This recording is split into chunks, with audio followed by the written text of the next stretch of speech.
at all. Good morning. Okay. So I think it's 10:30. I think we are about to start.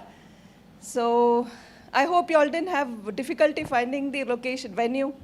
Did you have any problem? Okay. So I understand you're from different parts of Kerala, right? Okay. So let me introduce the team here. This is Kim McClellan. She's the operations manager of Lonesdale Education Center. That's the organization. I mean, that's where you will be going to do your CAP program. So I think, I mean, you would have heard of Kim, but it's nice that you could meet her now here. So then, Rajesh.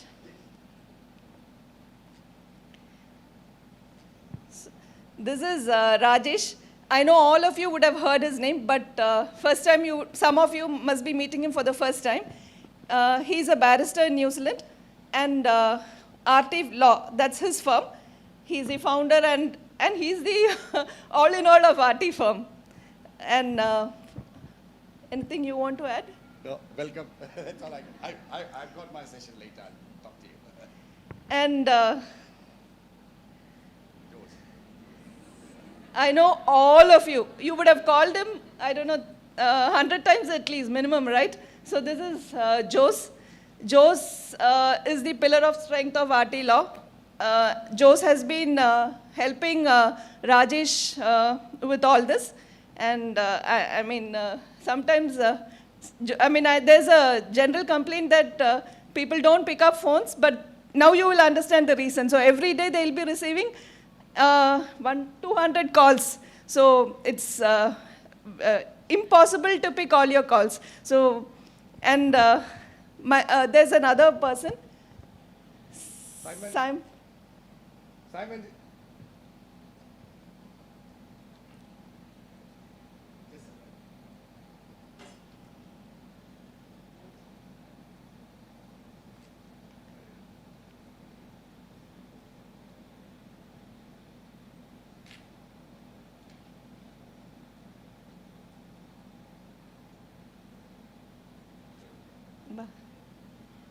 This is Simon Joseph, and I'm Minnie Thomas.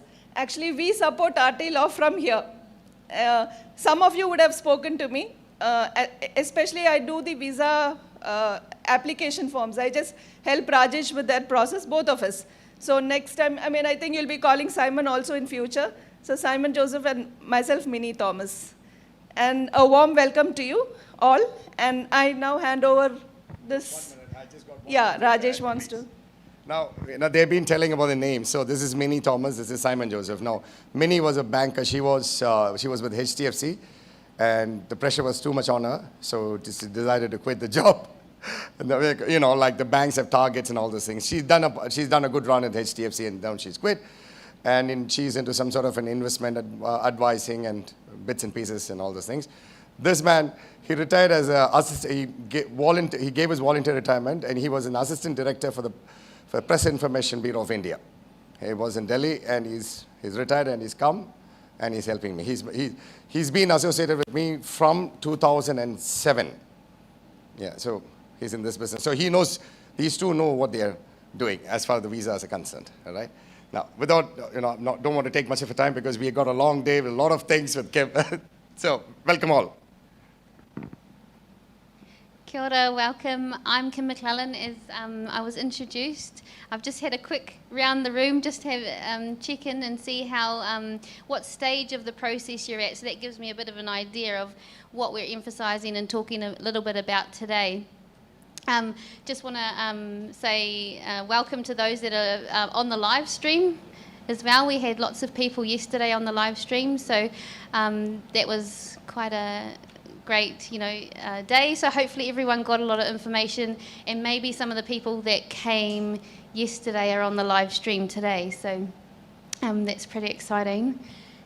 We've got a bit of a mixed day. There will be some things where I want you to engage, and I want you to, we're going to do a Q&A question at the end. So save up your questions for at the end of the day, and we can spend some time going. I'm going to do a bit of a welcome and introduction.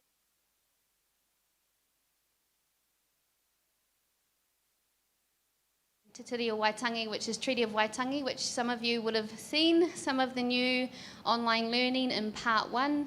And when you get to part 1, you'll start learning about Treaty of Waitangi in New Zealand and our Māori population and cultural safety. So we'll have a karakia, which is in Māori a prayer.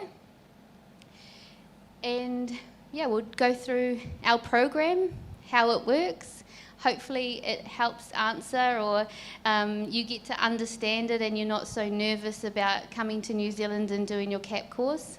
It's not that scary once you're in the process.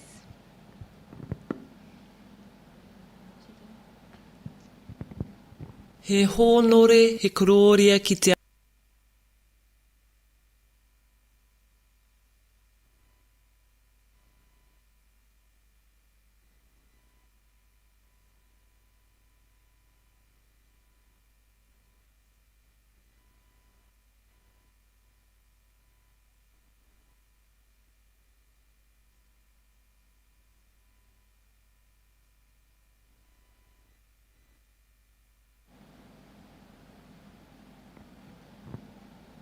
We'll just sort out the techno.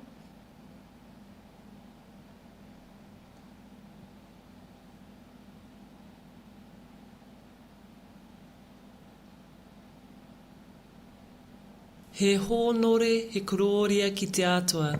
He maungarongo ki te whenua, he whakaaro pai ki ngā tāngata katoa. Hanga e te atua he ngā kauhau, ki roto, ki tēnā o mātou. Whakatongia tō wairua tapu, hei awhina, hei tohu i a mātou, hei ako hoki i ngā mahi mō tēnei rā. Āmene.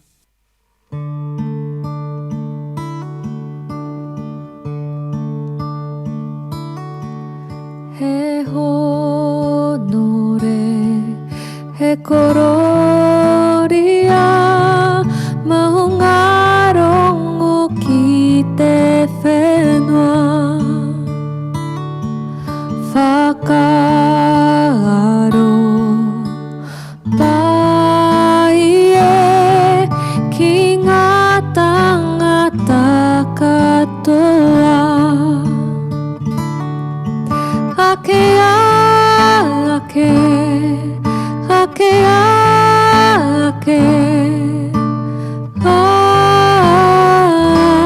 Amine. Te atua, te piringa, tōku oranga.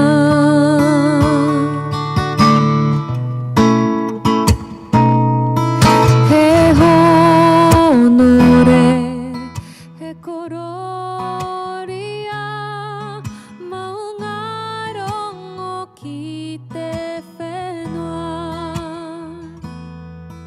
Whaka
So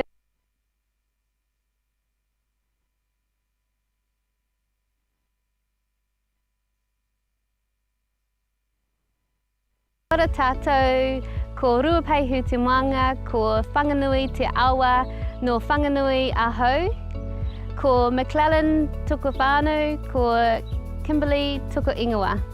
Kia ora koutou, I'm Kim McClellan from Lonsdale Education Centre. At LEC, we genuinely care about each one of our candidates. We respect your experience as nurses and we want to help you be successful. At LEC, we run a success model rather than focusing on failure. All our staff go the extra mile. We are creative thinkers and solution focused while also maintaining a very high professional standard. I would now like to introduce the rest of the team. Hi, my name's Alana. I've been part of the CAP administration team here for about 9 years. I love watching candidates meet their goals and dreamed of working here in New Zealand as registered nurses. Part of what I do here at Lonsdale is I answer candidate inquiries, I review applications and follow up with candidate information and documentation. I also help book OSCEs. Hi, my name is Shiho. I'm one of the administrators. We are the first contact of the Lonsdale Education Centre. We are looking forward to see you soon. Hi, my name is Ned and I am one of the CAP tutors at Lonsdale Education Centre. I completed my Bachelor of Nursing in 2009 and I moved in New Zealand in 2016. Our role as a CAP tutor is to assist and help achieve your dream of becoming a New Zealand registered nurse. We will be guiding you through the process and your transition, ensuring that the standard of care will be delivered in accordance to the New Zealand way of nursing. So be ready and prepared, and again, we are here to help you achieve your dream. Kia ora, I'm Tanya. I'm one of the tutors here at Lonsdale Education Centre. I may be working with you during your OSCE, I may be working with some of you during your placement, but either way, I look forward to supporting you in your journey through your competency assessment program. Take care, stay safe. Hi, I'm Lauren. I'm one of the clinical tutors at Lonsdale Education Centre. I look forward to meeting and learning with all of you soon. Hi, I'm Anne Turnbull. I'm a New Zealand RN and I am a CAP tutor for Lonsdale Education Centre. Hi, I'm Sarah and I'm one of the CAP tutors for Lonsdale Education Centre. I look forward to meeting you all very soon and guiding and supporting you through our process for you to become a registered qualified nurse within New Zealand.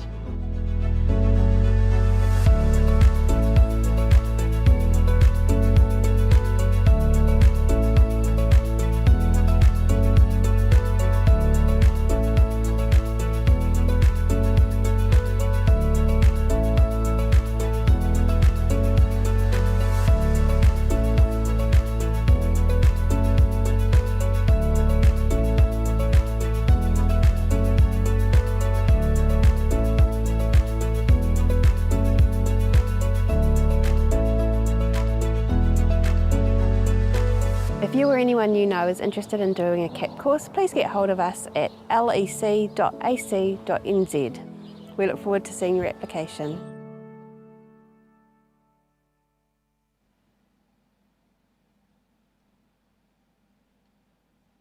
That's a little introduction to my amazing team. We've since grown from when we filmed that video recently, so we've got a lot more clinical tutors out there than what's on that video. But my tutors work extremely hard with you when you're in the part 2 and when you're doing your clinical placement. So they're a very good support person for you because it can be a bit of a challenge and there's definitely things you've got to get over and experience and things like that while you're there. Plus it's quite a intense 4 weeks in placement, so it's something that you need to focus on and you need to have a really good support network. So my tutor's doing a fantastic job, and it would have been nice to be able to bring them to India as well, but one day we might all be able to come and meet with more nurses like yourselves here. It's been an absolute honour and privilege to come to India and meet with you in person in your country. It's all well and good me sitting in my office in New Zealand and having these expectations of you, It's definitely opened up my eyes to what you go through, what you experience. I met some amazing small Catholic nursing schools a few days ago, and I went and visited one of their hospitals as well. So it's everyone's been very warm and welcoming towards us, giving us an incredible experience to see it from the other perspective.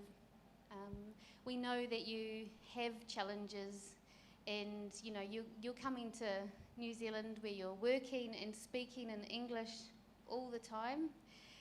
And you know, it would be very, like, I couldn't imagine it coming here and working in your environment, speaking in Malayan or your other languages, and feeling like I was sort of getting there, and it's quite stressful. So, you know, hats off to you for all just taking this leap and journey to coming to New Zealand to better your lives and your family's lives, perhaps. So I started with Lonsdale Education Centre in 2015 as a contract tutor.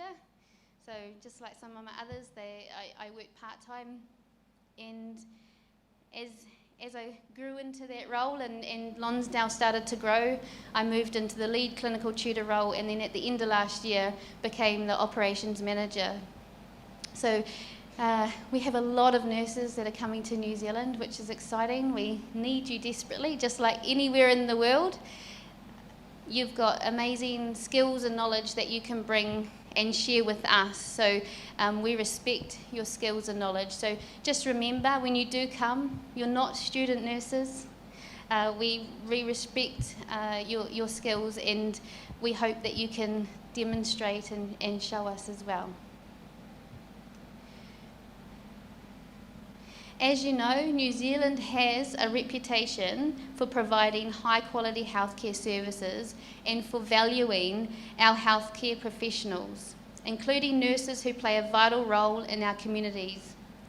As you plan to embark on your journey to New Zealand, I would like to share with you some insights into our healthcare system and some tips for settling into your new environment. Our healthcare system is publicly funded, which means that healthcare services are available to everybody regardless of their ability to pay. We have a universal healthcare system which ensures that every individual in New Zealand has access to the same standard of care no matter where they live, what their circumstances are, or their cultural background. We have a strong focus on primary healthcare and preventative medicine. This means that we encourage people to take an active role in their own health and well-being. We place a strong emphasis on promoting healthy lifestyles and preventing illness before it occurs.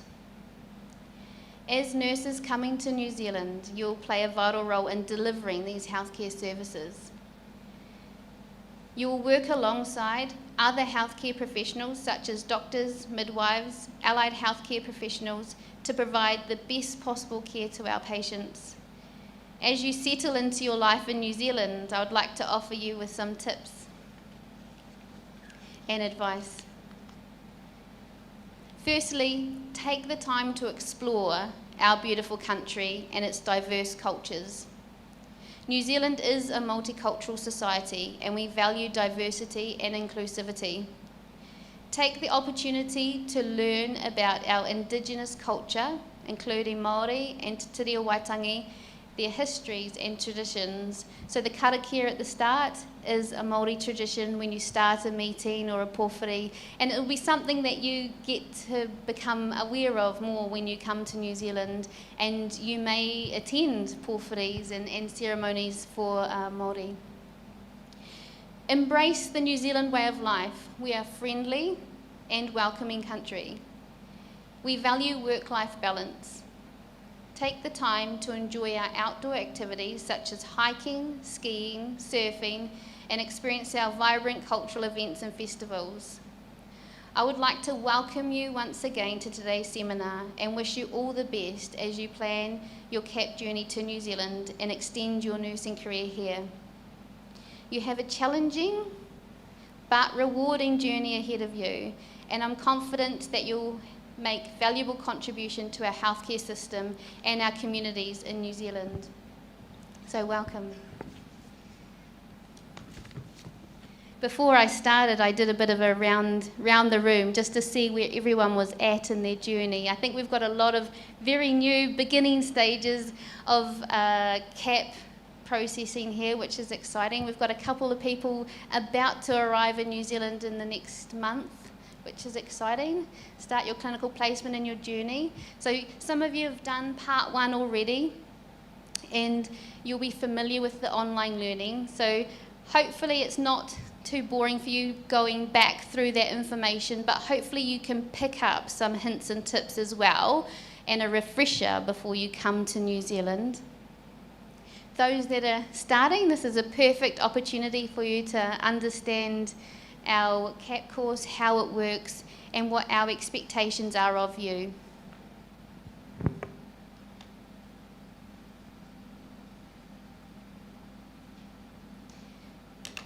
Now, we're going to do a bit of an exercise.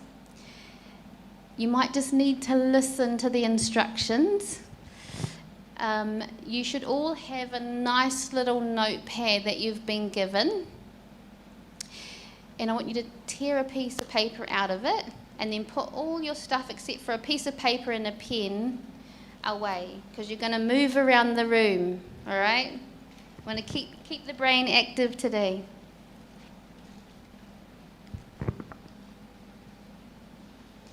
Right, first instruction.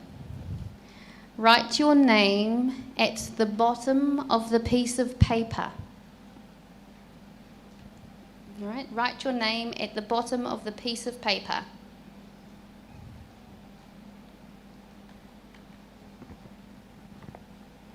All right, so now that you've done that, put all your stuff away. Put it under your chair or something, because you're going to move around, all right? You're going to be... We might need some music while they're doing this. Is that all right in the background?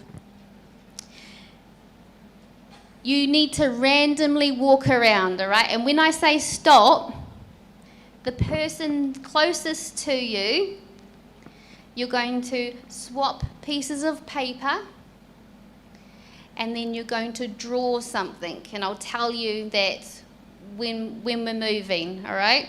So get out of your chairs. Up. All right. And you're just going to move around the room. You can come back to your chairs at the end. You're not going to lose your place. And then I want you to start moving around. And then when I say stop, you need to swap your piece of paper with your person next to you.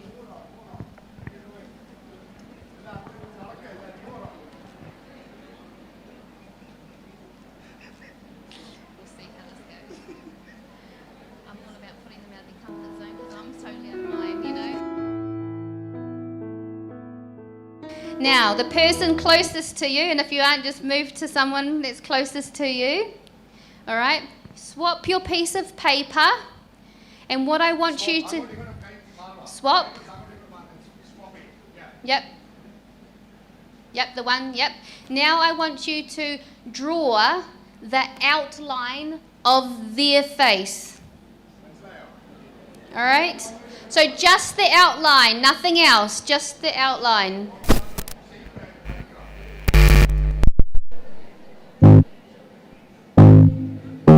Only the outline.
paper back.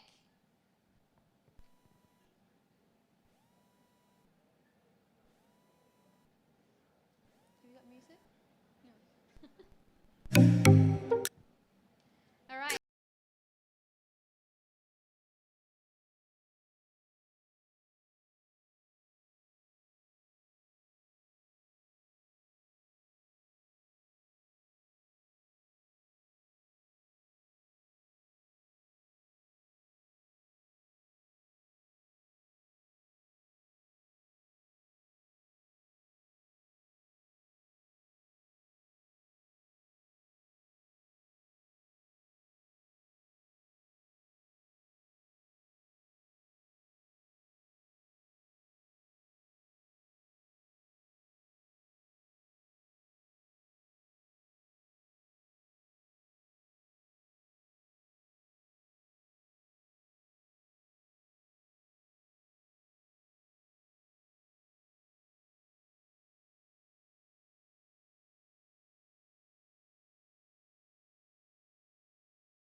Saying moving around is actually this, right? Not this.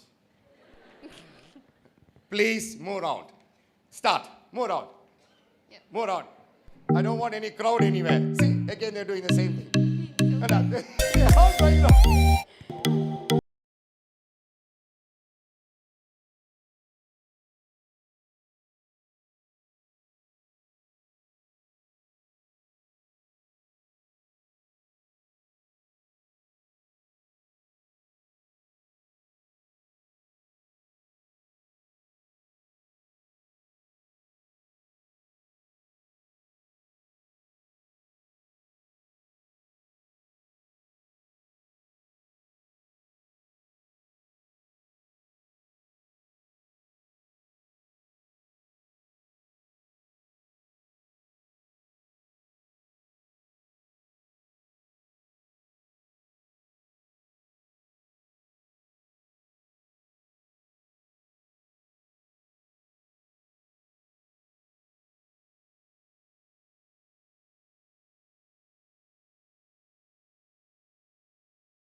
Stop. All right, you're going to do their ears. All right, draw your friend's ears. So swap pieces of paper and draw their ears.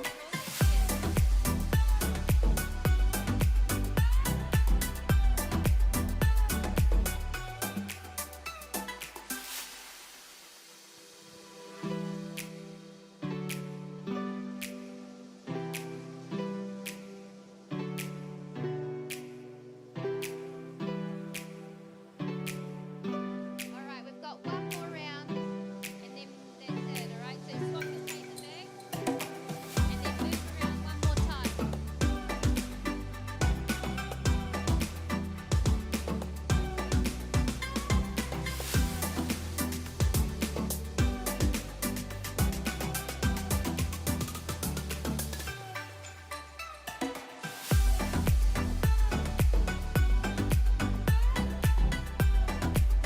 All right, you can stop.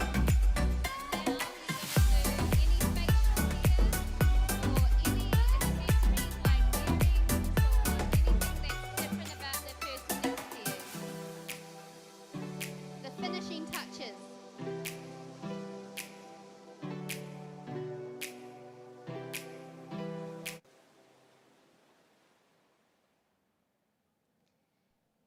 And then once you've finished that, get your piece of paper back and come and sit down in your seat.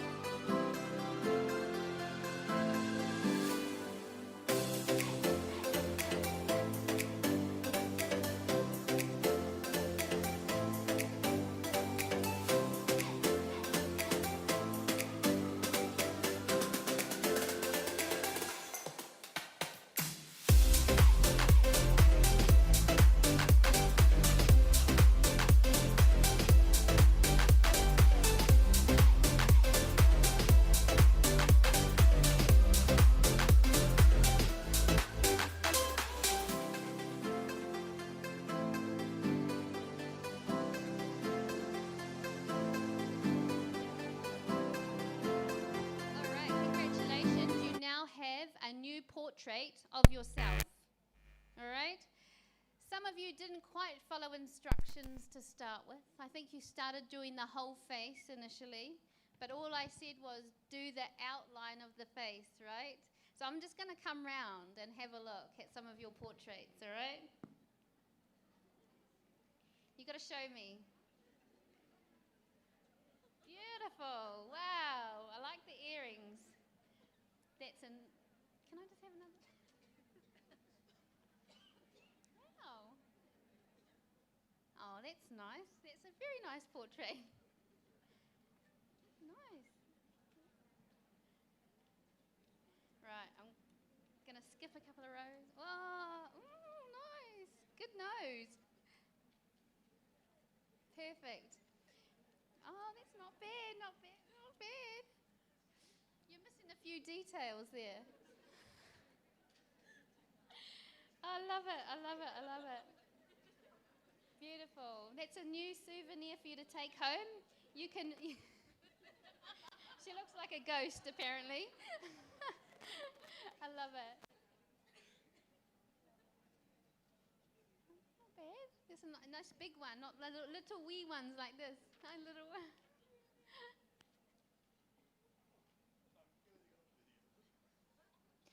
Amazing hair.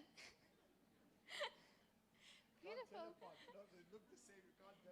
I want to see the boys' ones. What have we got here? Oh, not bad. Not bad, not bad. Yeah. Pretty good. All right, congratulations. How was that? Was that a bit awkward? It was funny, I know. I saw all your happy faces, which was fantastic.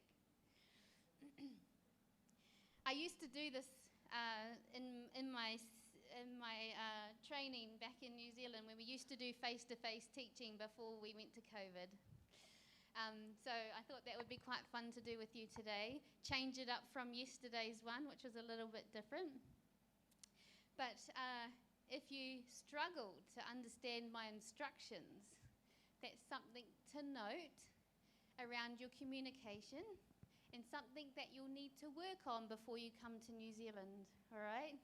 Practice your language, practice your English, practice listening. If you know people in New Zealand, maybe make some phone calls, start talking to them. Listen to New Zealand podcasts.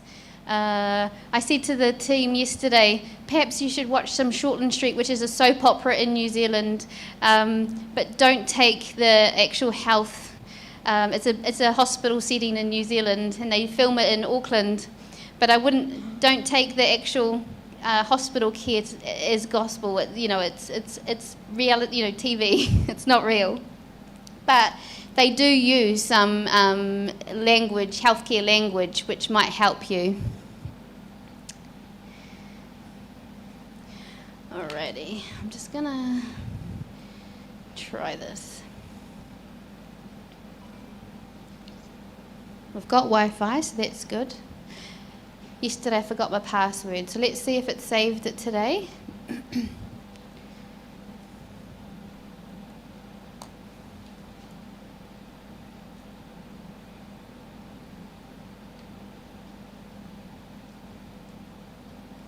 So once you get your CGFNS and you get your letter from Nursing Council, you then apply, or the team helps you apply to do our CAP course. And that's, the first part is called what we call Part 1. We weren't very creative with the name, but we call it Part 1 for short. And that's, you can do that here in your hometown, wherever you're living. You can carry on working while you're doing your studies. All right? You can do a couple of hours one day and a couple of hours the other day. Like it's self-directed adult learning. And we do a lot of it in New Zealand. So once you get your offer from us, we give you your username and your password, and you would log into our website. So this is our website here. It looks a little bit different because I am an administrator, so I've got all the extra little bells and whistles on mine, so just ignore that. So it would say here when you first go to our website, sign in, and you would sign in here, And then once you're signed in, you would go to My Trainings.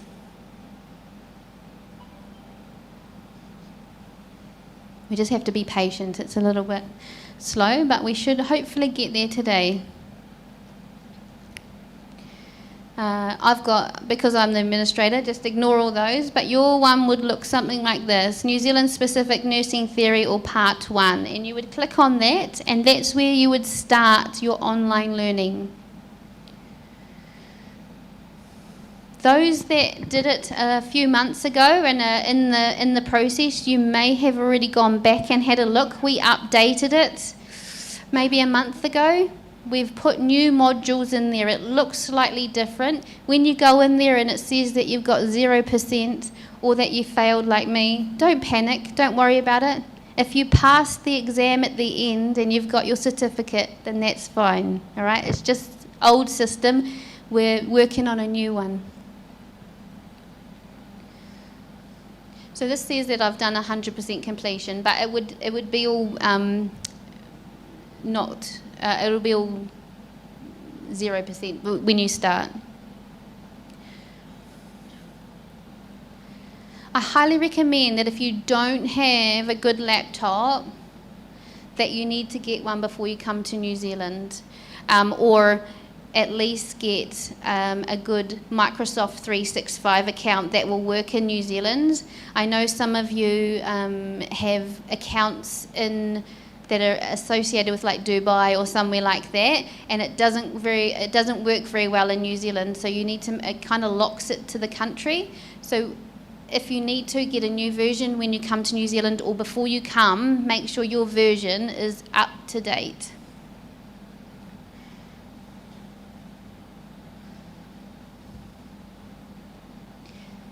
When you navigate, so this isn't at the start, this is further along, but you can navigate, some of you might not be able to see, but at the bottom there's a back and a next button. You can just go forward and go back and go forward. It doesn't matter. It'll just ask you to, it'll come up in a minute.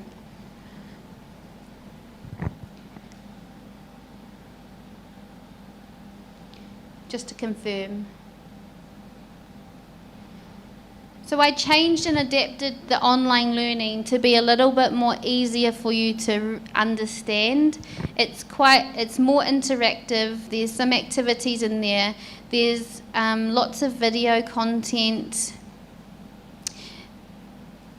Make sure you do it and spend the time. I know a lot of you want to rush through and just pass the exam at the end, but the content is here for a reason.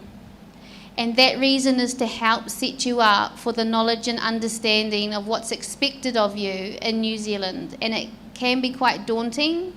We have very high expectations of the nurses in New Zealand, and we would expect you to have some knowledge around our code of conduct, our professional boundaries, directing and delegating, social media, like the privacy and confidentiality, all that kind of stuff. We're very strong on that. So this content is really important. It's not here just to flick through. I know we have some people that have flicked through it really quickly, just did the exam and never gone back to have a look at it before you landed in New Zealand.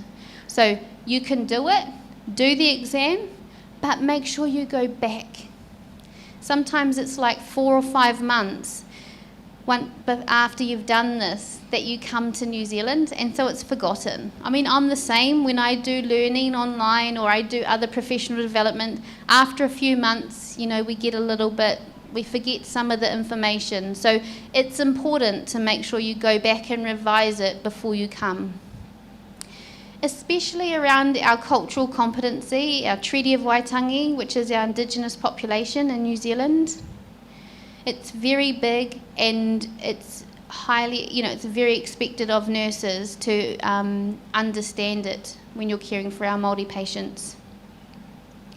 And to be honest, the document that goes to Nursing Council to say you're competent, Treaty of Waitangi has its own individual competency that you have to complete. So, that's how much of an emphasis that it has and the importance we have in nursing.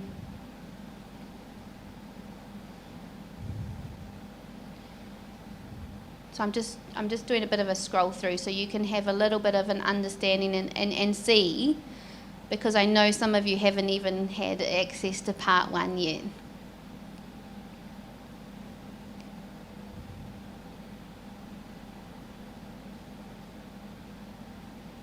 So there is a lot of reading, but we have updated and we've got more interaction.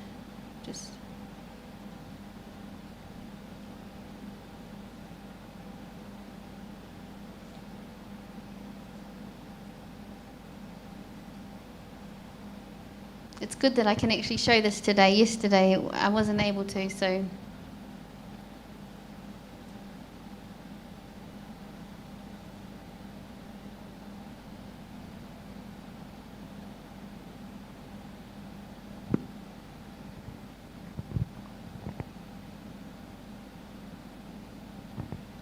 So we have things like documentation and our expectations of your documentation in New Zealand, you know, so it's all good stuff. Right, I'm going to go home. So that's part 1. At the end of looking at all those modules, doing the interactive stuff within those modules, you do a medication calculation and administration MCQ and a theory-based MCQ at the end. Once you complete that, then you'll get notification, you'll be able to download your certificate and you send that to our admin team. And Alana and Shiho will be in touch with you about the next step, which is part 2 and the process around that.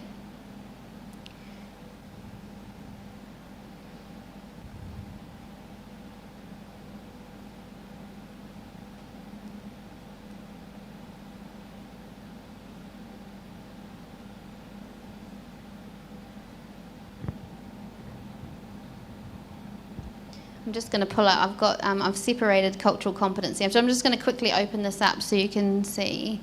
But this is built into part 1.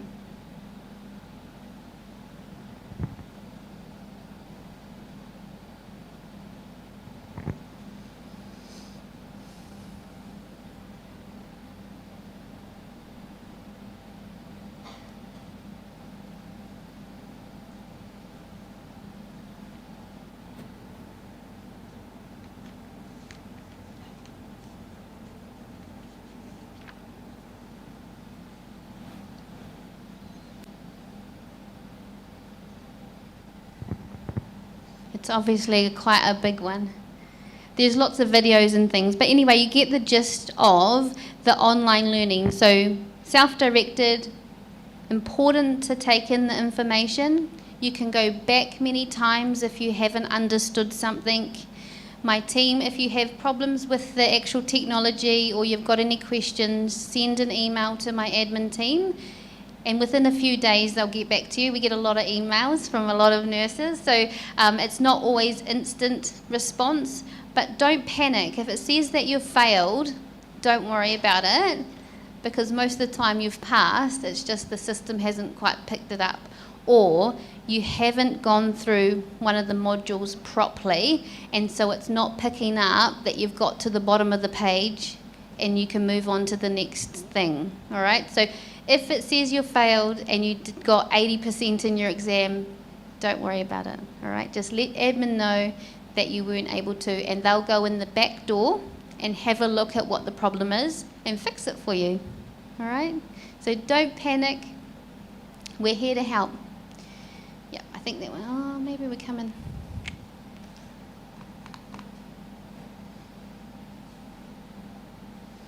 So in here it talks about cultural competence, New Zealand history and legislation, Treaty of Waitangi, Māori models of health. So that's all important information for when you get to New Zealand and you're in part 2.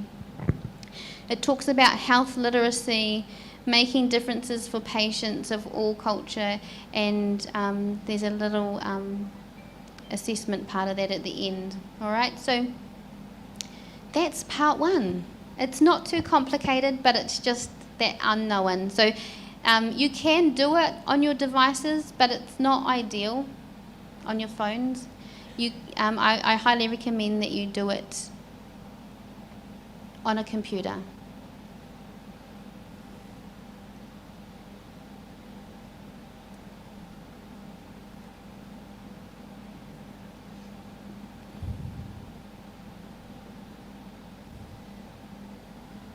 All right.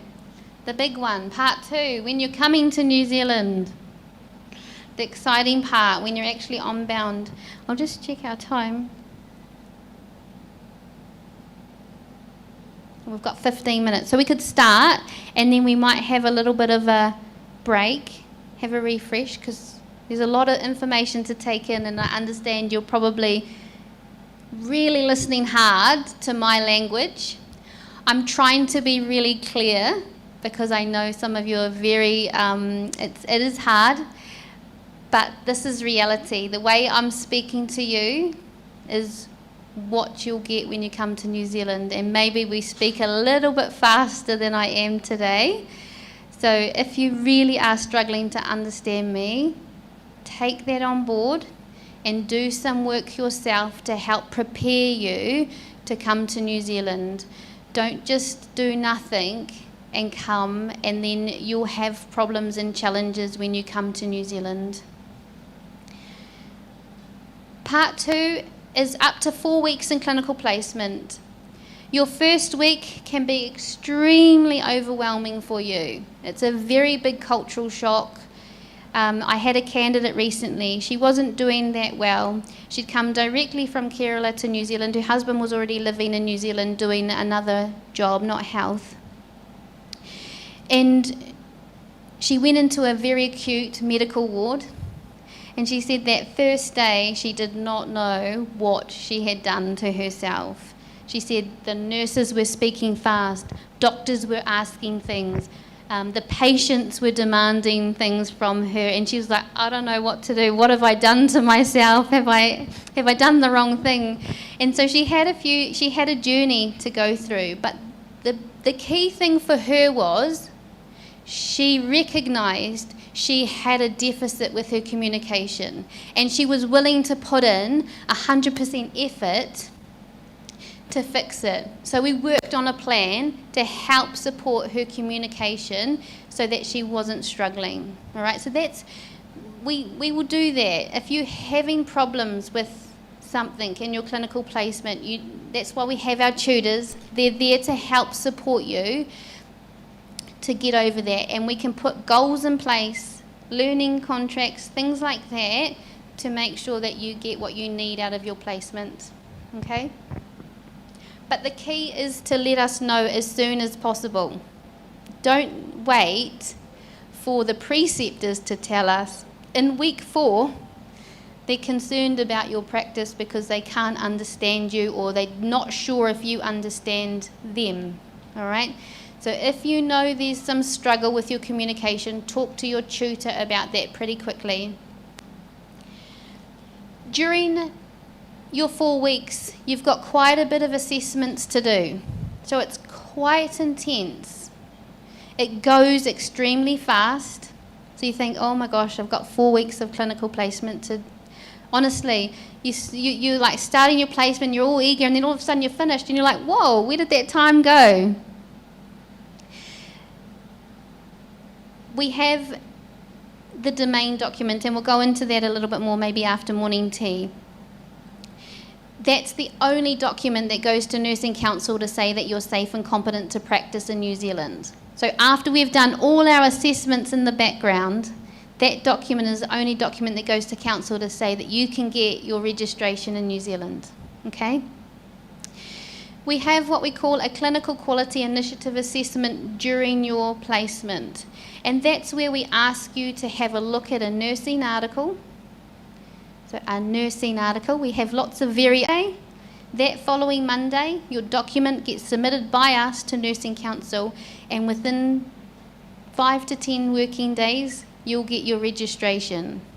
There's obviously a lot of nurses going through right now, and there's been a little bit of a delay. We've had some public holidays and Easter and things like that, so Nursing Council's on a bit of catch-up, but it's about 10 working days you have your registration in your hand from finishing your CAP course.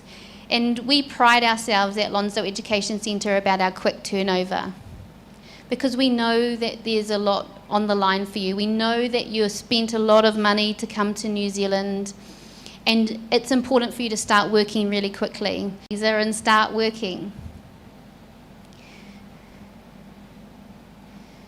All right, I think that might be a good.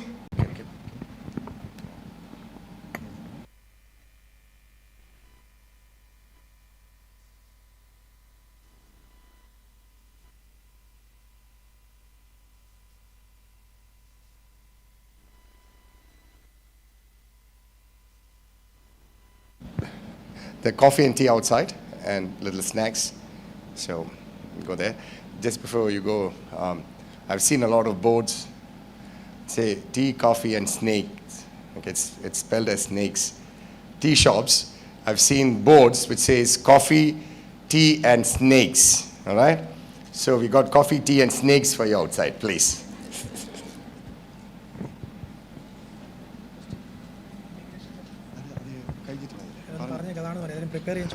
Yeah, the other thing is just after this, because there's been a lot of requests from a lot of people. So I'm going to give 20 minutes. I'm going to quickly run through the immigration stuff. All right. There's some changes to come, and there've been a lot of rumors and myths going on.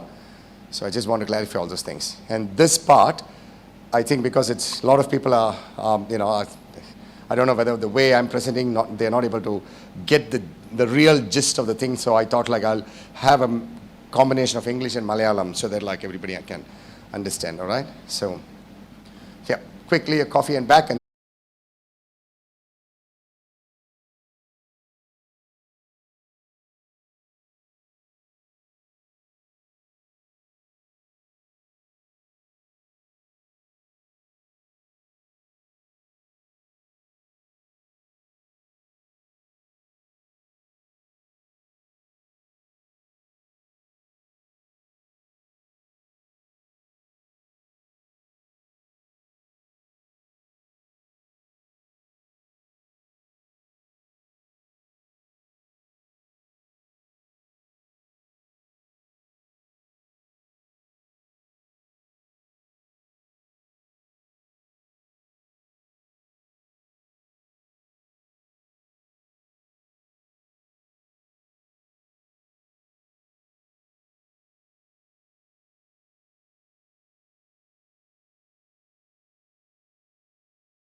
they'll become the expert.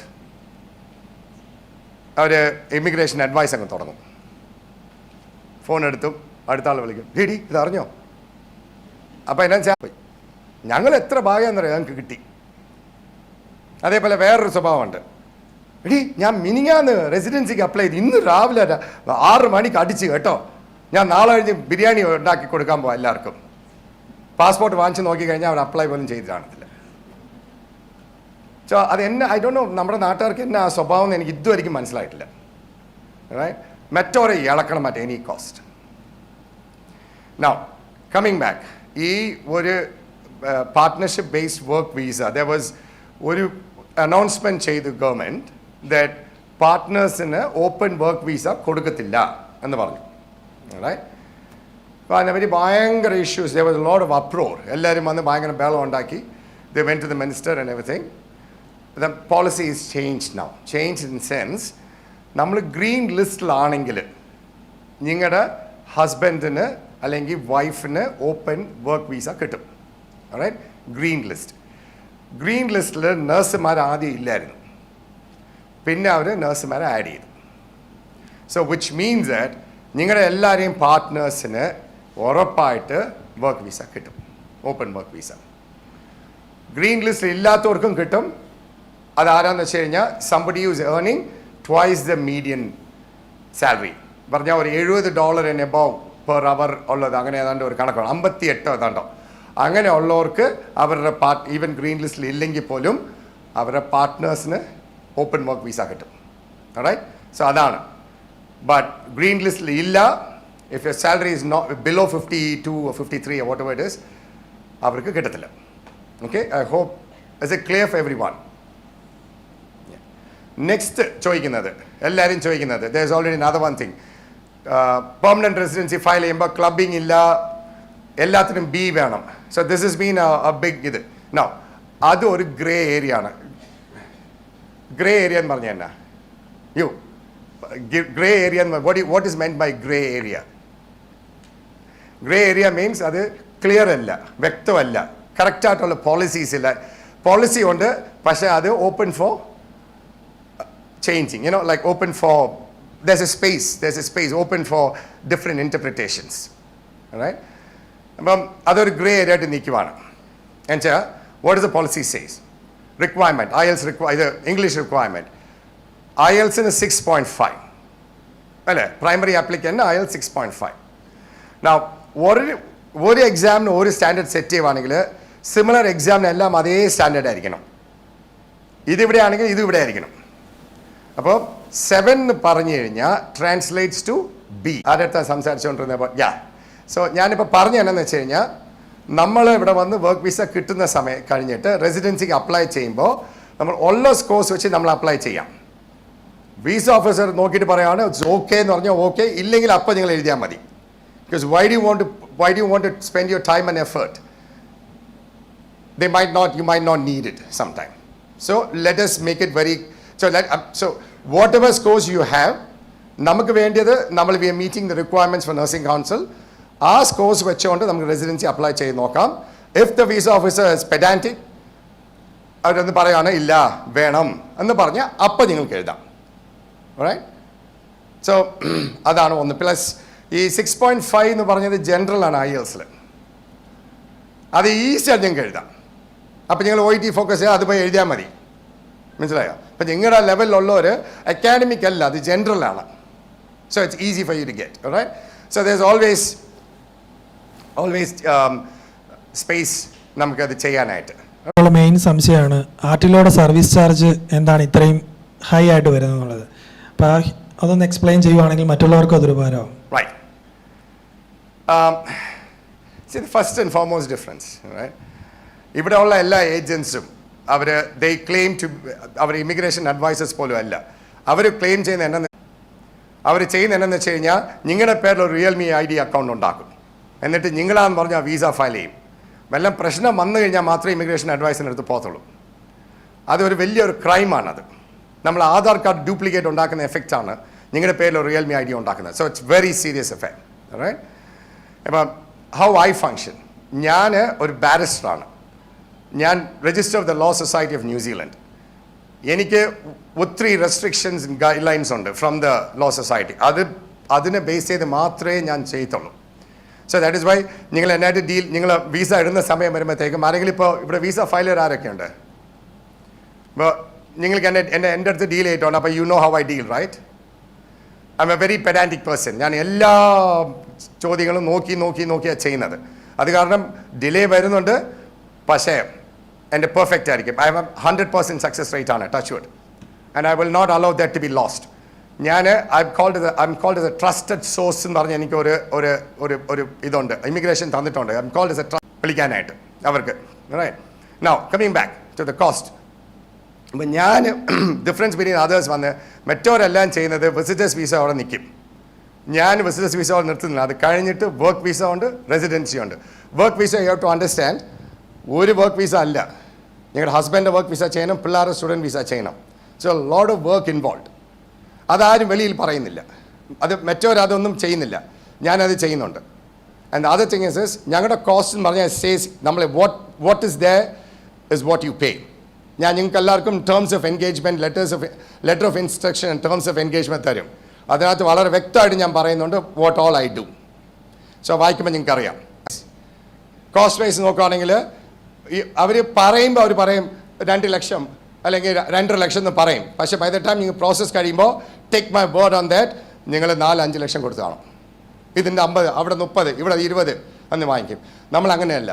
നമ്മുടെ fees അതിനകത്ത് എന്നാ എഴുതിയിരിക്കുന്നോ അത് മാത്രമേ നമ്മൾ വാങ്ങിക്കത്തുള്ളൂ.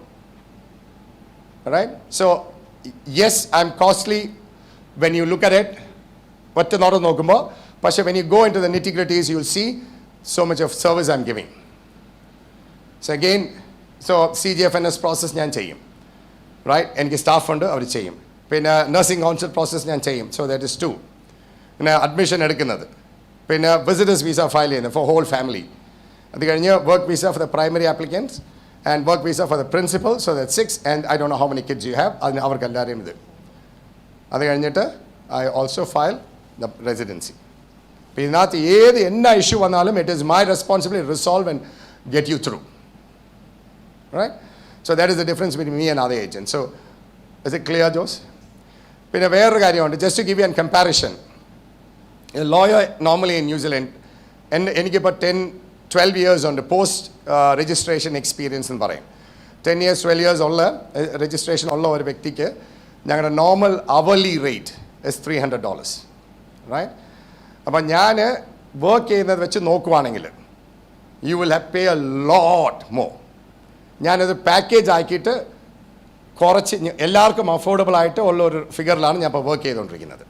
Okay, but that is my, അത് ഞാൻ എടുത്ത ഡിസിഷനാണ്. It is nothing to do, it will not effect you in any way.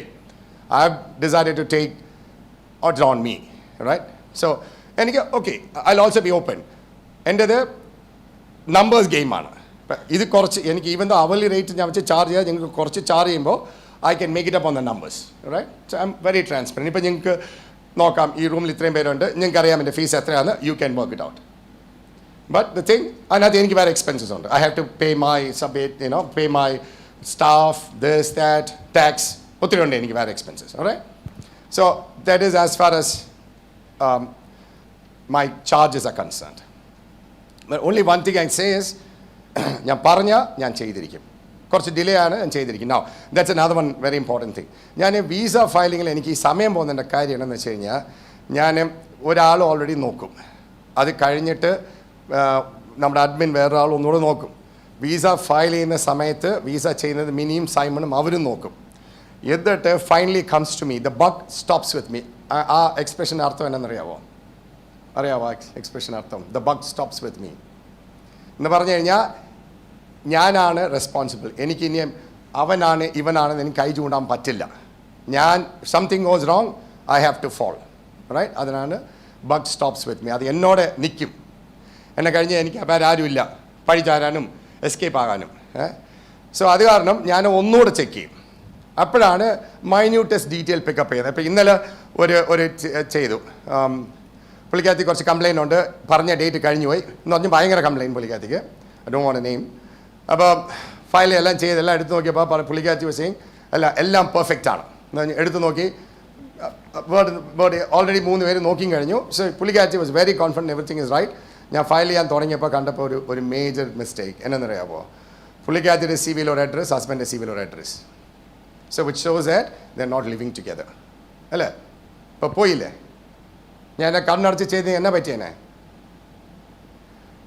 So ഒവ്വൊരു കാര്യം ഞാൻ അങ്ങനെ നോക്കുന്നതാണ് ഈ ഡിലേ വരുന്നത്. So now that is another one very important thing for everybody in this room and online. C V ഉണ്ടാക്കുമ്പോൾ ഹസ്ബൻഡിൻ്റെയും primary ആപ്ലിക്കൻറ്റിൻ്റെയും പാർട്ട്ണറിൻ്റെയും ഒരു ഡിപ്പെൻഡൻറ്റ് പേഴ്സൻ്റെയും address should be the same.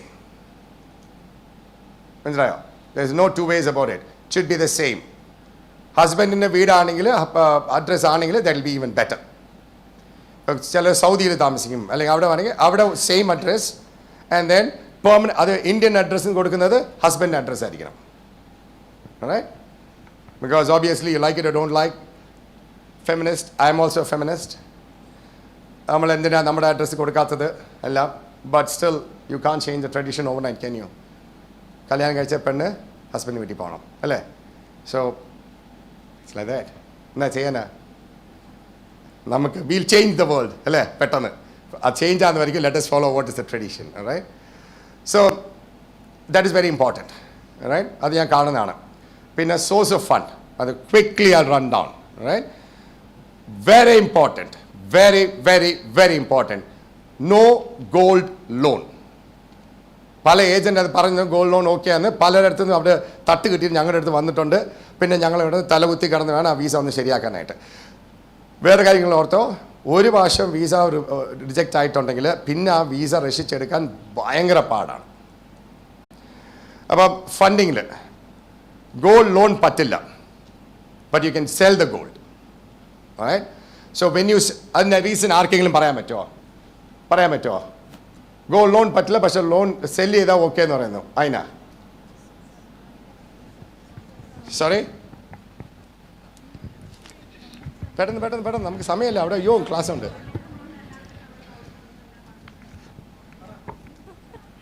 അത് ഗോൾഡ് ലോൺ ആണെങ്കിലും നമുക്ക് ആരുടെ വേണമെങ്കിലും ചെയ്യാൻ പറ്റും. അതൊരു ത്രൂ പ്രോപ്പർ ലോ അല്ല. നമ്മൾ അടുത്തുള്ള വീട്ടുകാരൻ്റെ ഗോൾഡ് ഉണ്ടെങ്കിൽ നമുക്ക് വിൽക്കാൻ പറ്റുമോ? നമ്മൾ വിൽക്കുകയാണെങ്കിൽ നമ്മുടെ ഗോൾഡ് ആയിരിക്കും. പക്ഷേ അടുത്തുള്ള വീട്ടുകാരനെ എങ്ങനെയെങ്കിലും സോപ്പടിച്ച് കുപ്പിയിലിറക്കി അവൻ്റെ സ്വർണ്ണം വാങ്ങിച്ച് വേണമെങ്കിൽ കൊണ്ടേ പണയം വെക്കാം. അതിനായിട്ടാണ് അത് അക്സെപ്റ്റ് ചെയ്യാത്തത്. റൈറ്റ്. രണ്ടാമത്തെ ഒരു വലിയൊരു ഇഷ്യൂ ഞാൻ കണ്ടുകൊണ്ടിരിക്കുന്നത് എന്താണെന്ന് വെച്ച് കഴിഞ്ഞാൽ, money funds should be in a nationalised bank or a scheduled bank. ഒരു നാഷണലൈസ്ഡ് ബാങ്കിൻ്റെ പേര് ആരെങ്കിലും പറയാൻ പറ്റുമോ ഈ റൂളിൽ? സാർ ചേട്ടായി പറഞ്ഞേ, അങ്ങ് അറ്റത്തിരിക്കുന്നത് ചേട്ടാ പറഞ്ഞേ, നിങ്ങൾ തന്നെ ഒരു നാഷണലൈസ്ഡ് ബാങ്കിൻ്റെ പേര് പറഞ്ഞേ. യെസ്. അപ്പോൾ SBI, Federal Bank, bank of Baroda, central bank of India, ഇതുപോലത്തെല്ലാം നാഷണലൈസ്ഡ് ഷെഡ്യൂൾ ബാങ്ക്സ് ആയിരിക്കും. കാത്തലിക് സിറിയൻ ബാങ്ക് എല്ലാം, റൈറ്റ്? പക്ഷേ വേറെ ബാങ്ക്സ് ഉണ്ട്. ഇപ്പോൾ Grameen bank is almost coming to ആ സ്റ്റേറ്റസിലോട്ട് വന്നുകൊണ്ടിരിക്കുകയാണ്. ഷെഡ്യൂൾ ബാങ്ക് സ്റ്റേറ്റസ് വരുവാണ്. വേറൊരു ബാങ്ക് ഉണ്ട്, ഇസാഫ് എന്ന് പറഞ്ഞ്.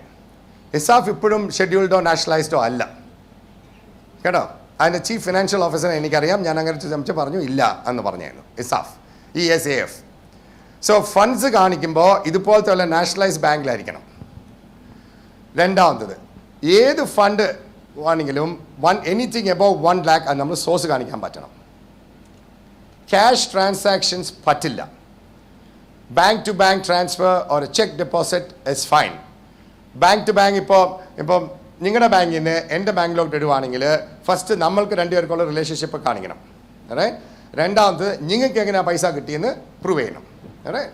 അപ്പം റിലേഷൻഷിപ്പ് ഏതൊക്കെയാണ് അലൗഡ് റിലേഷൻഷിപ്പ്? ഫാദർ മദർ, ക്ലയൻറ്റിൻ്റെ കാൻഡിഡേറ്റിന് ഫാദർ മദർ, ബ്രദർ സിസ്റ്റർ, അല്ലെങ്കിൽ ഹസ്ബൻഡിൻ്റെ ഫാദർ മദർ ബ്രദർ സിസ്റ്റർ. എൻ്റെ ആ ചിറ്റപ്പൻ്റെ മരുമകൻ്റെ അമ്മായപ്പൻ്റെ അനിയൻ്റെ മോൻ്റെ മോളുടെ ലോൺ പറ്റില്ല. മനസ്സിലായോ? എത്ര നിങ്ങൾ കാര്യം എന്നൊക്കെ ആണെങ്കിലും ഇത്രയും ക്ലോസ് ആണെങ്കിൽ പോലും പറ്റില്ല. കസിൻ ബ്രദേഴ്സ് പറ്റില്ല. റൈറ്റ്. സോ ഇതാണ് സോഴ്സ് ഓഫ് ഫണ്ട്. അപ്പോൾ പലരും ഭയങ്കര ബുദ്ധിയാണ്. എന്നറിയാമോ, ഒരു ബാങ്കിൽ അവിടെ ഇവിടെ നിന്നെല്ലാം മറിച്ച് ഇതും ചെയ്ത ഒരു 10 ലക്ഷം ഇട്ട് അത് മുഴുവൻ ക്യാഷ് ട്രാൻസാക്ഷനൊക്കെ ആയിരിക്കും. എന്നിട്ട് ഇതെടുത്ത് വേറൊരു അക്കൗണ്ടിലോട്ട് ഇടും, എന്നിട്ട് നമുക്ക് തരും. കണ്ടോ, clear, bank to bank transfer, source perfect അല്ലേ, വെൽ ഡൺ. അവർ തന്നെ they'll feel very proud. But do you know what happens? ഈ 5 lakh എവിടെ നിന്നും ചോദിക്കും, അല്ലെ 10 lakh where did it come from? From that account. Show me the statement. എടുത്ത് നോക്കിക്കഴിഞ്ഞാൽ ക്യാഷ് ഡെപ്പോസിറ്റ് അവിടെ അടുത്ത വീട്ടിലെ ചേട്ടൻ്റെ അടുത്ത് വാങ്ങിച്ച, ദിവാകരൻ ചേട്ടൻ്റെ അടുത്ത് വാങ്ങിച്ച കുറേ പൈസ, ഇതെല്ലാം അതിനകത്തുണ്ട്. തീർന്നു അല്ലേ? സോ അത് പറ്റില്ല. സോ ഓൾവേസ് സജസ്റ്റ് ഐദർ നിങ്ങളുടെ savings, fixed deposit, term deposits ആണെങ്കിൽ ഇറ്റ്സ് ഓക്കെ, അല്ലെങ്കിൽ ഗോ ഫോർ എ ലോൺ. ഇപ്പം ഞാനൊരു ലോൺ കണ്ടായിരുന്നു. For the purpose of building the second floor of the house, 15 lakh has been granted. ആ പൈസ എടുത്തുകൊണ്ട് New Zealand പോകാൻ പറ്റുമോ? നിയമം പൊട്ടിക്കുമല്ലോ നമ്മൾ. So what we have to do is, it should be a personal loan or pledging a property, whatever it is. നിങ്ങൾ pledge ചെയ്തിട്ട് അത് എടുക്കുമ്പോൾ നമ്മൾ പറയാം ഫോർ ദ റീസൺസ് ഓഫ്, ഒരു ലെറ്റർ വാങ്ങിച്ചാൽ മതി ബാങ്ക് മാനേജറിന്, for the reasons of, I'm going to be a bit gross here. Gross എന്ന് പറയാനല്ല, കുറച്ച് വൃത്തിയായിട്ട് പറയാൻ പോവാണ് ഞാൻ. ബട്ട് അത് ഞാൻ കണ്ടുകൊണ്ടിരിക്കുന്ന ഒരു കാര്യമാണ്. മടുത്തിട്ടാണ് ഞാൻ ഒരു വേദിയിലെടുത്ത് വെള്ളം വന്നത്. റിലേഷൻഷിപ്പ് പ്രൂഫ് തരാൻ പറഞ്ഞു കഴിഞ്ഞാൽ എല്ലാവരും തരുന്ന എന്നറിയാവോ, ഓൺലൈനിൽ 2 ജട്ടി വാങ്ങിച്ചു, ഫോട്ടോസ്, റിലേഷൻഷിപ്പ് ഫോട്ടോസ് എന്ന് പറയും. അപ്പോൾ അത് നിങ്ങൾ relationship just going A little of topic here. Please, നിങ്ങൾ CV എഴുതുമ്പോഴും നിങ്ങൾ ഏതെങ്കിലും ലെറ്റർ എഴുതുമ്പോഴും ഈ ഫോട്ടോസിൽ ചിലർ ഒരു ക്യാപ്ഷനൊക്കെ കൊടുക്കും. അതെല്ലാം കൊടുക്കുമ്പോൾ ദയവായിട്ട് നിങ്ങളുടെ സ്പെല്ലിംഗ് ഒന്ന് നോക്കണം. ദയവായിട്ട് നിങ്ങൾ എഴുതി വെക്കുന്ന ചിലതൊക്കെ വായിച്ചു കഴിഞ്ഞാൽ വൃത്തികേടാണ് എഴുതി വെക്കുന്നത്. സ്പെല്ലിംഗ് തെറ്റിപ്പോയാൽ വൃത്തികേടായി പോകുന്നു കേട്ടോ. സോ പ്ലീസ് അത് ബി കെയർഫുൾ. അപ്പം റിലേഷൻഷിപ്പ് ഫോട്ടോസ് എന്ന് പറഞ്ഞു കഴിഞ്ഞാൽ ഇത് ഞാൻ എപ്പോഴും ജോസിനടുത്ത് പറഞ്ഞു, ജോസെ ഇത് ആർക്കാണ്ടോ വേണ്ടി ഓക്കാനിക്കാണല്ലോ ജോസെ ഇവരെല്ലാവരും. റിലേഷൻഷിപ്പ് പ്രൂഫ് അപ്പം അങ്ങനെ 2 ഫോട്ടോസ് തീർന്നു. പിന്നെ ഞാൻ വിളിച്ച് അവരടുത്ത് ചൂടായി കഴിയുമ്പോൾ വരുന്നു ഒരു 150 ഫോട്ടോസ്. ഞാനത് what am I going to do with your photo? അതൊന്നും എനിക്ക് വേണ്ട, എനിക്കത് നോക്കാൻ പോലും എനിക്ക് സമയമില്ല. നിങ്ങൾ തരുമ്പോൾ കുറച്ച് നല്ല ഫോട്ടോസ്, ഇപ്പോൾ കല്യാണം കഴിച്ചാൽ നിങ്ങൾ start with your wedding, engagement, wedding, അത് കഴിഞ്ഞ് നിങ്ങൾ ട്രാവൽ ചെയ്ത് ടുഗെദർ, അല്ലാതെ ഇങ്ങനെ 2 പേർ ചുമ്മാ തോളുക ഇങ്ങനെ 2 ഫോട്ടോ എടുത്തു കഴിഞ്ഞാൽ തീരുമോ? അപ്പോൾ റിലേഷൻഷിപ്പ് അത് വഴി കൂടെ പോകുന്ന ഒരു പെണ്ണിനെ കൂടെ അല്ല ഒരു പയ്യനെ പിടിച്ച് ചെയ്യാമല്ലോ അതുപോലെ നമുക്ക്. Okay, so that is one thing. Photos is very important. Then timeline letter. Timeline letter is basically how did you meet your partner, how did you get married, when did you get married, and what happened after marriage. Not about your personal stuff, but kalyanam kalichu, njangal honeymoon poi, we had a nice time, we are living in a such and such place, nangal rendu moonu pillare undu angane. All right, so that is your relationship letter. മൂന്നാമത്തെ proof എന്ന് പറഞ്ഞാൽ that is what we call as living together proof. അത് it can be in the form of a ration cardൽ പേര് ചേർക്കുന്നത്, നിങ്ങളുടെ 2 പേർക്കും കൂടെ joint ആയിട്ട് വന്നിരിക്കുന്ന letter to a common address. വേറെ വല്ലവരും ഇപ്പോൾ എൻ്റെ കല്യാണത്തിന് ഞാൻ വിളിക്കുവാണെങ്കിൽ, നിങ്ങൾ 2 പേരെയും വിളിക്കുവാണെങ്കിൽ അപ്പോൾ 2 പേരെയും പേര് എഴുതിയിട്ട് എൻ്റെ ഇൻവിറ്റേഷൻ അതിൻ്റെ ഒരു കോപ്പി. സാധനങ്ങൾ വാങ്ങിക്കുവാണെങ്കിൽ അതും കൊടുക്കാം, പക്ഷേ 2 ജെട്ടി വാങ്ങിച്ച സ്ലിപ്പ് മാത്രം പറ്റില്ല എനിക്ക്, വേറെ സാധനങ്ങളൊക്കെ ചെയ്യുക വാങ്ങിക്കുക. അതുപോലത്തെ ജുവൽസ് വാങ്ങിക്കും, അതിൻ്റെ ജോയിൻറ്റ് ചെയ്യാം. ട്രാവൽ ചെയ്തിട്ടുണ്ട് ചെയ്യാം. എല്ലാവരും ട്രാവൽ ചെയ്യുന്ന വേണമെന്ന് പറഞ്ഞുകൊണ്ട് ഉടനെ അവർ കണ്ടിട്ടുള്ളതാണ്. കൊച്ചി ടു തൃശ്ശൂർ ഇത് ടിക്കറ്റ് ബുക്ക് ചെയ്തു, അപ്പ് ഡൗൺ സെയിം. അതിനകത്ത് ഭാര്യയും ഭർത്താവിൻ്റെ പേര് ഫുൾ അഡ്രസ്സ്. എന്നെ ചെയ്യുന്നതൊക്കെ അങ്ങനെ ചെയ്യില്ല. Use your common sense and give me proper proofs. Alright, ഇത് I'm trying to put a spin on a funny spin on this so that you will all understand. പക്ഷേ ഇത് സത്യമായിട്ട് നടക്കുന്ന കാര്യങ്ങളാണ് ഇതെല്ലാം. ഇത് ഞാൻ ഡെയിലി ഫേസ് ചെയ്തതാണ്. അപ്പോൾ എല്ലാം ഞാൻ ജോസിനെ വിളിക്കും, ജോസേ ഇത് എന്നാ ജോസേ. ചിലപ്പോൾ ഞാൻ നല്ല മൂടാ തലകുത്തി കിടന്നിരിക്കും, അല്ലെങ്കിൽ നമുക്ക് ബാട്ടളകും നമുക്ക്. So that is relationship is very important. So make sure that you have good relationship proof because that's very important. അല്ലെങ്കിൽ it's going to affect every time it will affect your visas. Okay? So start gathering relationship proofs. Any other questions? I'm very aware time. Final one, husband's IELTS requirement. Yes. Now, IELTS requirement for the husband. Adu eppadanu vecheyna when you are going to apply for your residency. Residency apply cheyumbo primary applicant dependent applicant anyone above 17 will require IELTS. പിള്ളേർ ഇപ്പം നമുക്ക് 1-2 candidates വന്ന് പിള്ളേർക്ക് 18 വയസ്സാണ്, അവരും IELTS എഴുതേണ്ടി വരും. മനസ്സിലായോ? അപ്പോൾ അവരുടെ ഡിപ്പെൻഡൻറ്റ് IELTS സ്കോർ കുറവാണ്. 5.5 ഓവറോൾ, 5.5 IELTS ജനറൽ. ഇല്ല എൻ്റെ ഹസ്ബൻഡിന് എഴുതാനും വായിക്കാനും അറിയില്ല, അങ്കുട്ടിവാല എന്ന് പറഞ്ഞാൽ എന്നറിയാവോ, തമ്പ് ഇംപ്രഷൻ, അങ്ങനെ വല്ല സിറ്റുവേഷൻ ഐ നോ ഡെഫിനറ്റായിട്ട് അങ്ങനെ വരത്തില്ല. ഇനി അഥവാ അങ്ങനെ വല്ലതും ഉണ്ടെങ്കിൽ പോലും അതിനും ഉണ്ട് ഒരു ഇത് പ്രീ പർച്ചേസ് ഇസോൾ എന്ന് പറഞ്ഞാൽ ഒരു ഇംഗ്ലീഷ് ക്ലാസ്സാണ്, അത് നമുക്ക് പ്രീ പർച്ചേസ് ചെയ്യണം. അതിന് ഒരു $8,000 ആവും. എന്നിട്ട് നിങ്ങളുടെ ഹസ്ബൻഡോ പാർട്ട്ണറോ ആ ക്ലാസ്സിന് പോയാൽ മതി. അത് കഴിഞ്ഞിട്ട് അവർ പോയി ഒരു 6 മാസം കഴിയുമ്പോഴത്തേക്കും അവരൊരു സർട്ടിഫിക്കറ്റ് തരും. ആ സർട്ടിഫിക്കറ്റ് കാണിച്ചു കഴിഞ്ഞാൽ ഹസ്ബൻഡിൻ്റെ റെസിഡൻസി അടിച്ചു കിട്ടും. Alright? So hope I only picked up a few things in there, alright? Did not understand much, but that's okay. He might have said something, you know. All good. We're just going to do a bit of another fun session. So, when you came, you were given a piece of paper like this. So, you need to listen to these instructions too. All right?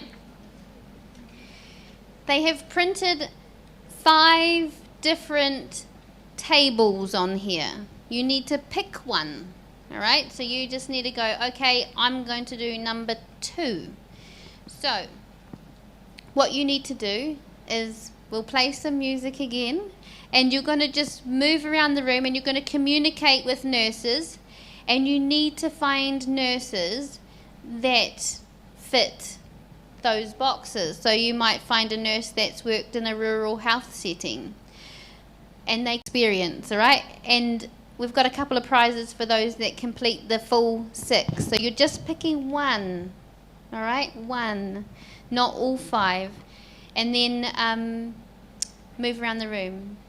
Any questions? Was those instructions clear? Pick one.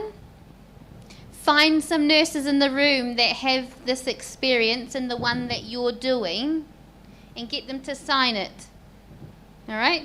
So you can get up out of your chairs and move around and start talking to people. But you're just doing one of the 6.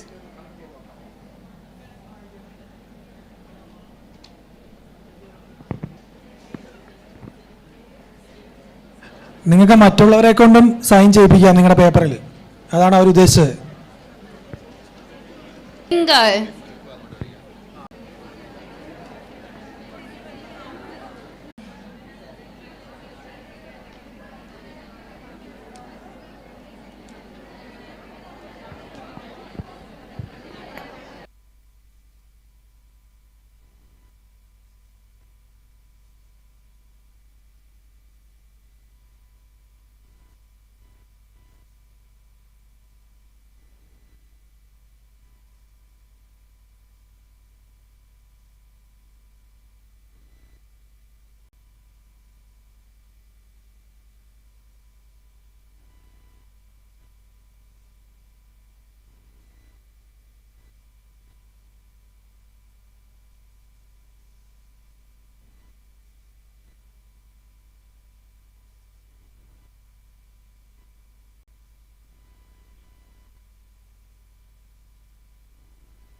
have you all doing this.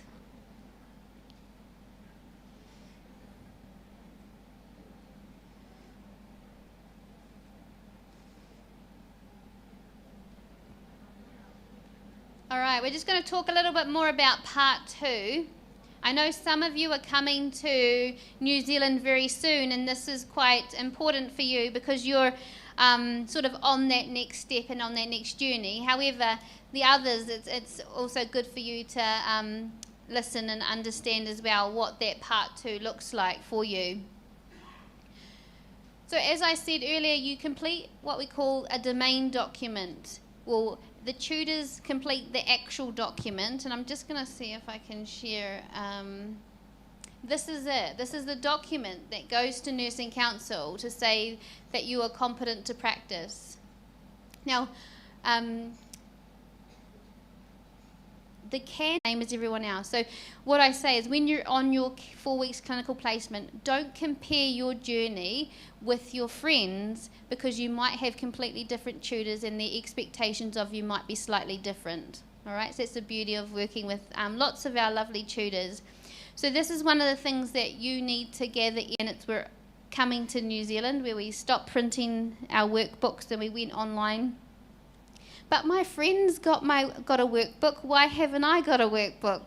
And so it was just in that crossover. Unfortunately, they didn't get one. However, all the information is online, and we've had to sort of automate a lot of things so that my admin team, which you saw was mainly Alana, Shiho, I've got Emma who does my clinical placement coordinating, and another lovely administrator who's recently hired, and her name's Annette. So our team is quite small, so we're constantly processing documents, and printing workbooks was just not really ideal for them and sending them to you. So it's all online. Hopefully later on, I've got there's some questions coming up, so we'll hopefully talk about uniforms and things like that when we get back on connection. But yeah, so this is the document that you need to complete.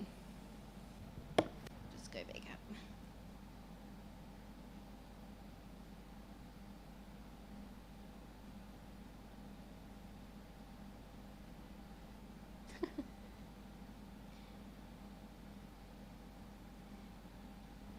My mouse is on that screen. There we go. Technology, don't you love it?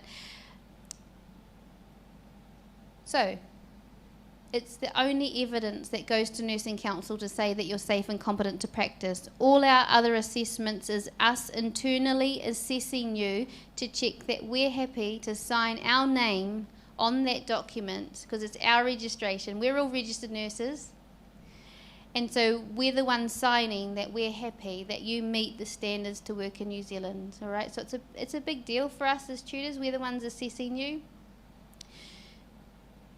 You're provided with the PDFs online in clinical placement in part 2, and you need to download these. And your tutors, before you go out into clinical placement on the Friday, they will genuinely have sent you an email. So make sure in that week before you go to clinical placement, you keep checking your emails. Some of my tutors are contractors, so they have like a Gmail account. Sometimes it slips into your spam box or your junk box, all right? So make sure in that week you check your emails all the time, so that you know you get your contact with your tutor.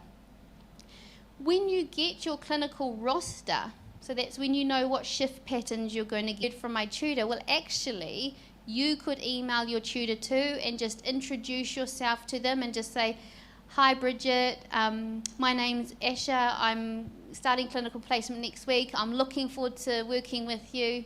All right, because sometimes the tutors are busy or they might be on leave for a couple of days, so you can engage in conversation with them as well. And that's just being proactive in your journey to being a registered nurse.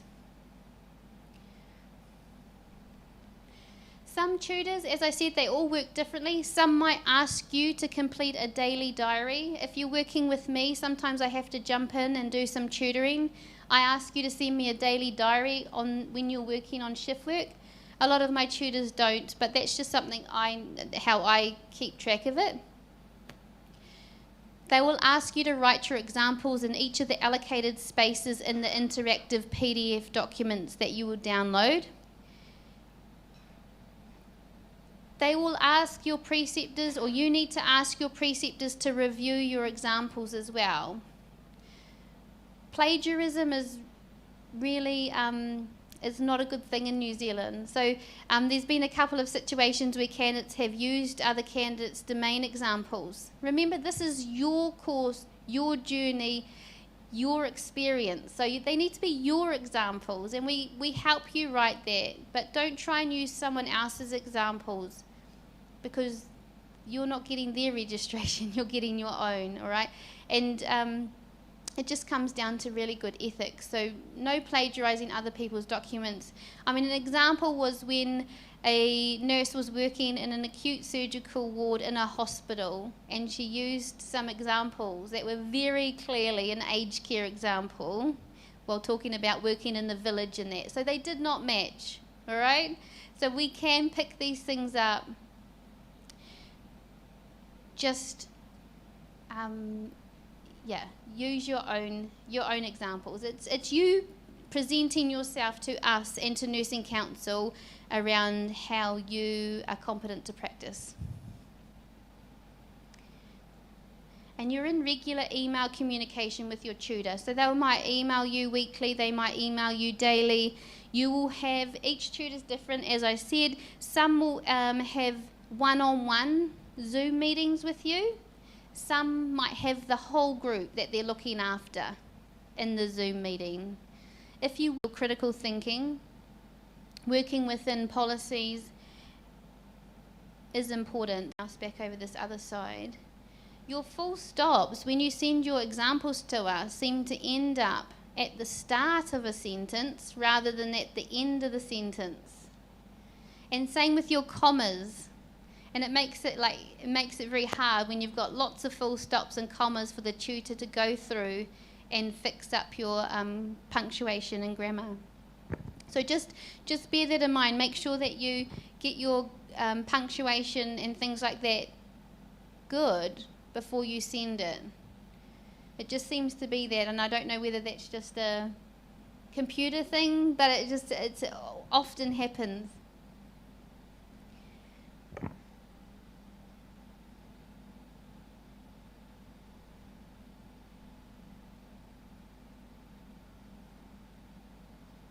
All right, the biggie. What's an OSCE? I know that there's always lots of questions about OSCEs. Everyone's nervous about OSCEs, but actually you all can do it. You all follow a nursing process. It's just making sure that you do follow a systematic process. You've got the knowledge, you've got the skill set. We're testing your clinical skills, your clinical decision making, critical thinking and communication. This is done in your 3rd week in clinical placement.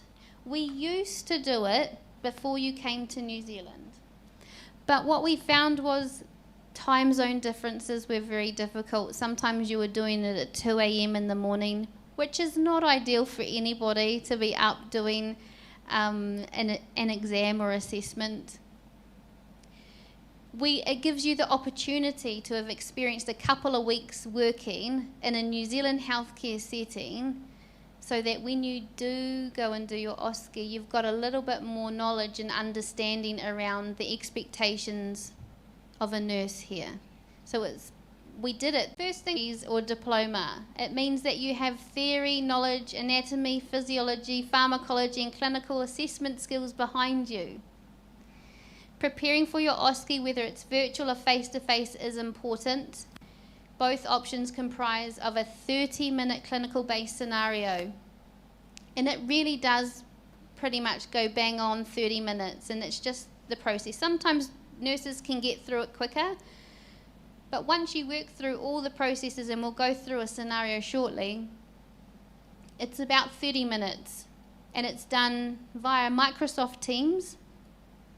And then once you've done that, you have 1 hour to complete your documentation. So you download the form, which is in part 2, and it's an interactive PDF. So you just fill in the form, and then you save a copy and you send it to your tutor, and your tutor will mark it. Okay. Your documentation has to be written in to reflect exactly what you did in your OSCE. So even if, I'm just going to say, there might be a question around Treaty of Waitangi that you need to complete. Maybe you didn't touch on that during your OSCE, so you just need to say, did not cover, or missed this step, or no, or not applicable. And at the end, there's a couple of questions that ask you, what would you do differently? So you can reflect on it, because often there's things that you're like, damn it, I forgot to do that assessment, or I should have done. And so there's some questions to fill in there for you to self-reflect. All right, so what you're going to do is, this is just a very basic scenario, and I want you to, in your rows, have a conversation around how you would follow a systematic nursing process for this patient. What are you going to do for them?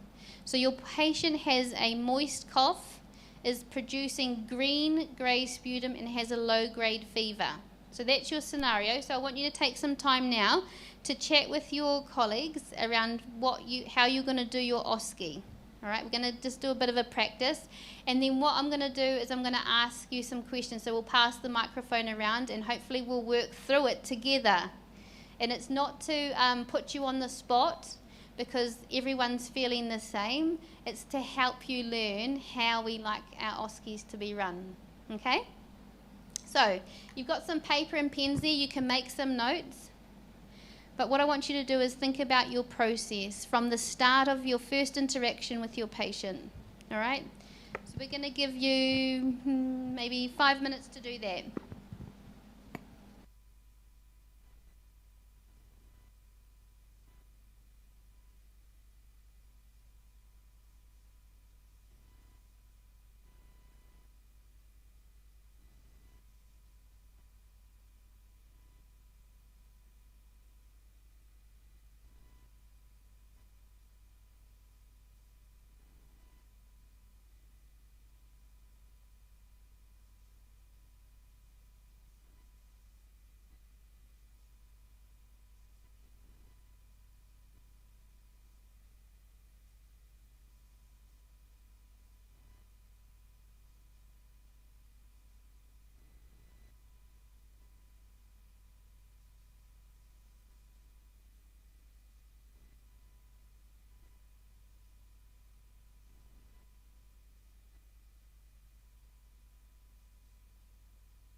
So hopefully some of you have written down a bit of a nursing process and how you're going to work through this patient. So I'm just going to pick people and we're going to work through it together, okay? So what I want to know is what's the first question for you is what's the first thing on your list that you're going to do with your patient? So what's the first thing? Actually, I think Good start. So considering your options, you know, obviously COVID has been in the thing. We don't have a lot of TB, but we do have TB in New Zealand. So good thinking, good thought process. Great. Okay. After that, I will check the vital signs, then collect that include any family history or any past history. Everything I will collect. Is there anything you do before you touch the patient? Yep, we've done hedging going on. We're now going to see our patient. We're going to introduce ourselves. What's next? then next we want to check for the environmental safety. Then going through that we will check for patient safety. Tell me what would be some things that you're checking for safety. What things are you looking for that might cause a problem? Make the patient in a comfortable position.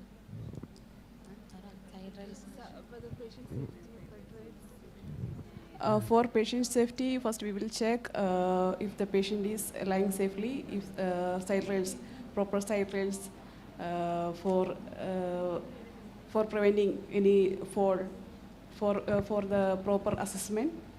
Okay, so that's a good point. So in New Zealand, we don't automatically put side rails up for our patients, right? It's classed as a form of restraint. And you need to have a signed restraint form for your patient if you're going to put the side rails up.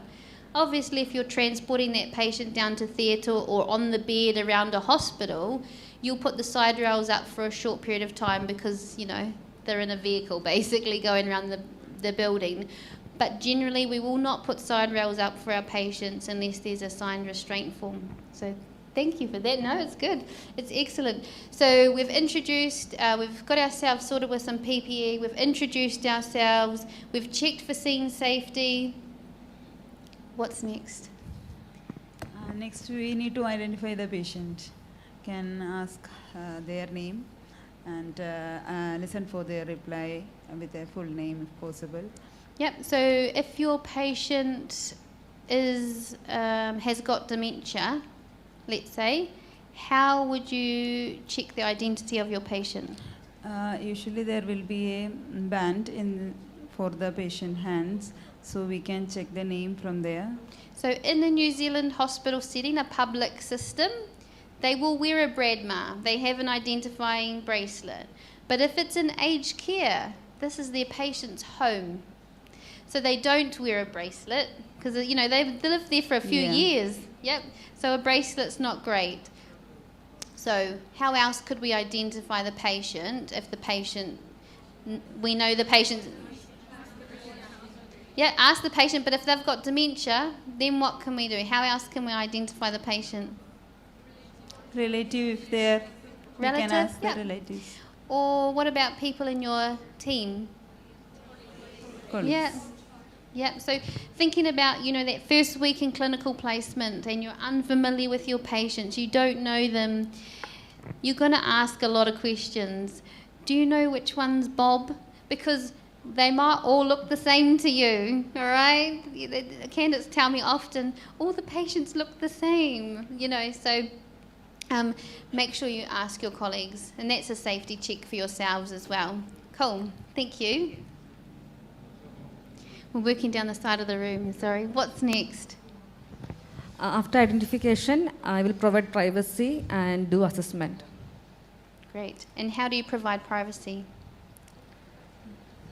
Our hands, we've checked for scene safety, we've identified the patient, we have provided privacy. Sorry, I'm getting dry from the air conditioning. What's next? After that, we can explain the patient what we are going to do for that patient, then checking the vital signs and do the assessment. Oh, what vital signs are we checking? pulse, respiration, blood pressure, vital. This patient's got a respiratory issue. What else are we checking? Respiratory rate, Yep, and saturation, yep, cool. Cool. So we've done vital signs. What other assessments are we going to do for this patient? respiratory assessment, like the inspection, palpation, percussion, and auscultation. Okay, great. Thank you very much. Cool. So we've now assessed our patient. We know that our patient has left lower lobe pneumonia. All right, just from our assessment, we think that that's what's going on. So what are we going to do for them? They also tell you that they've got a bit of pain when they're coughing. First of all, after assessment,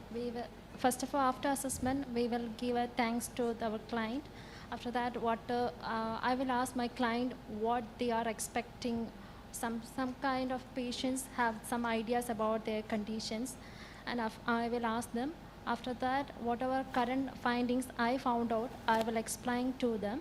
And after this all, I make sure that I will confirm with the doctor and I will explain each step by step. Okay, so before we speak to the doctor, your patient, you know that your patient has PRN, paracetamol, 1 gram charted every 4 to 6 hours. What will you do? As the patient is having low-grade fever, we will be giving the paracetamol. We will be giving, make sure that the tablet is given or not. If it is not given, we will be giving the paracetamol tablet. So your patient last had their paracetamol 2 days ago. Are you going to give it to your patient?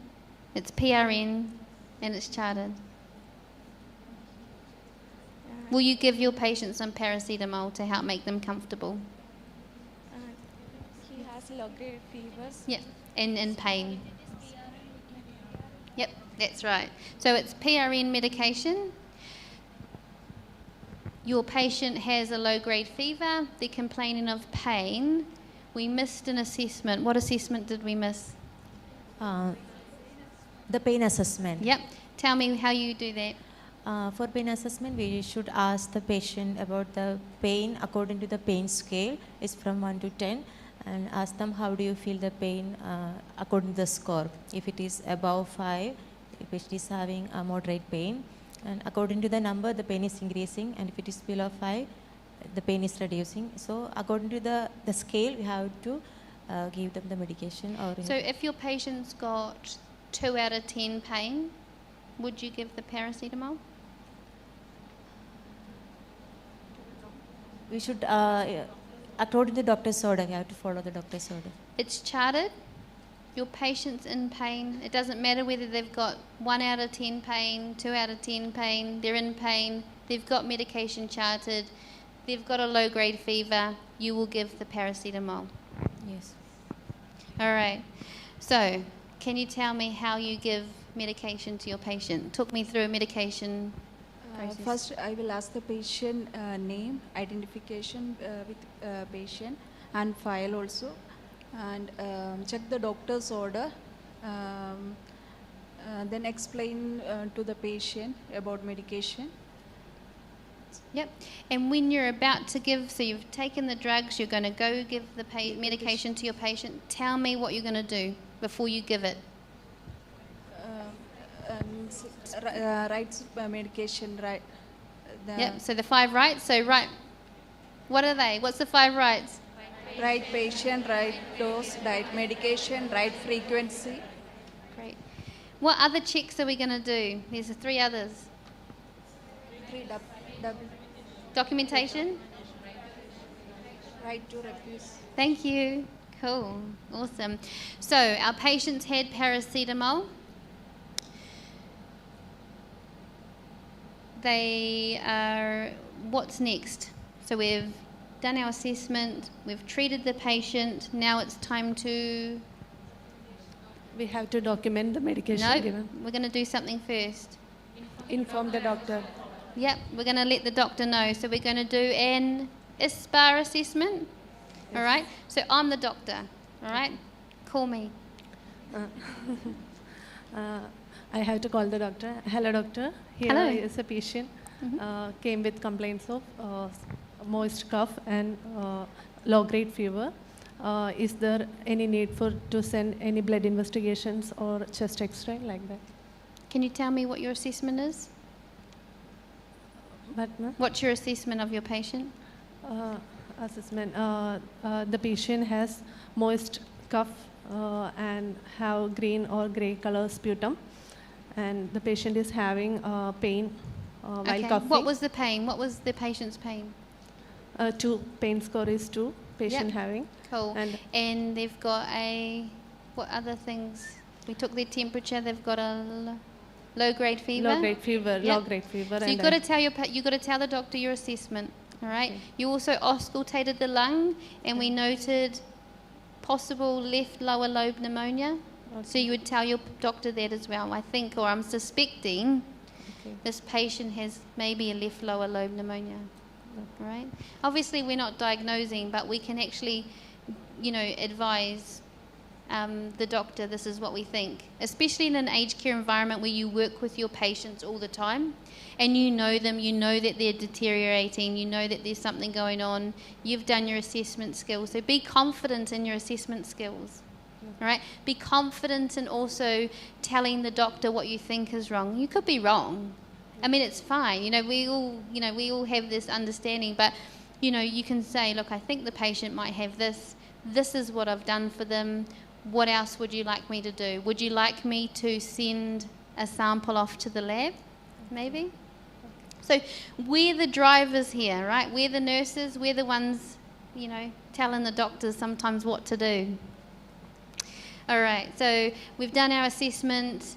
The doctor's going to tell you that please take a sputum sample, send it off to the lab for culture and sensitivity, and then we're going to prescribe a broad spectrum antibiotic, and we'll change it possibly when we get the results if we need to.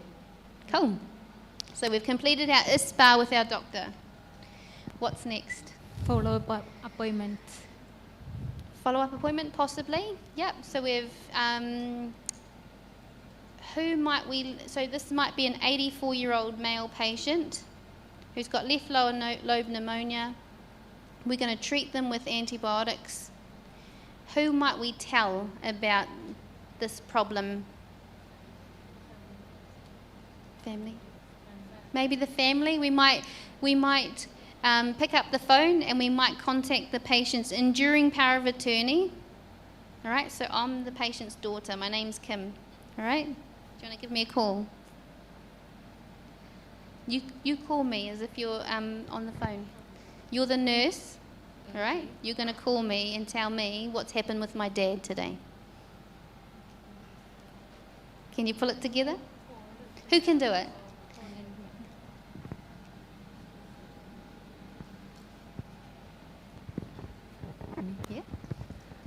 My patient name is suppose Thomas.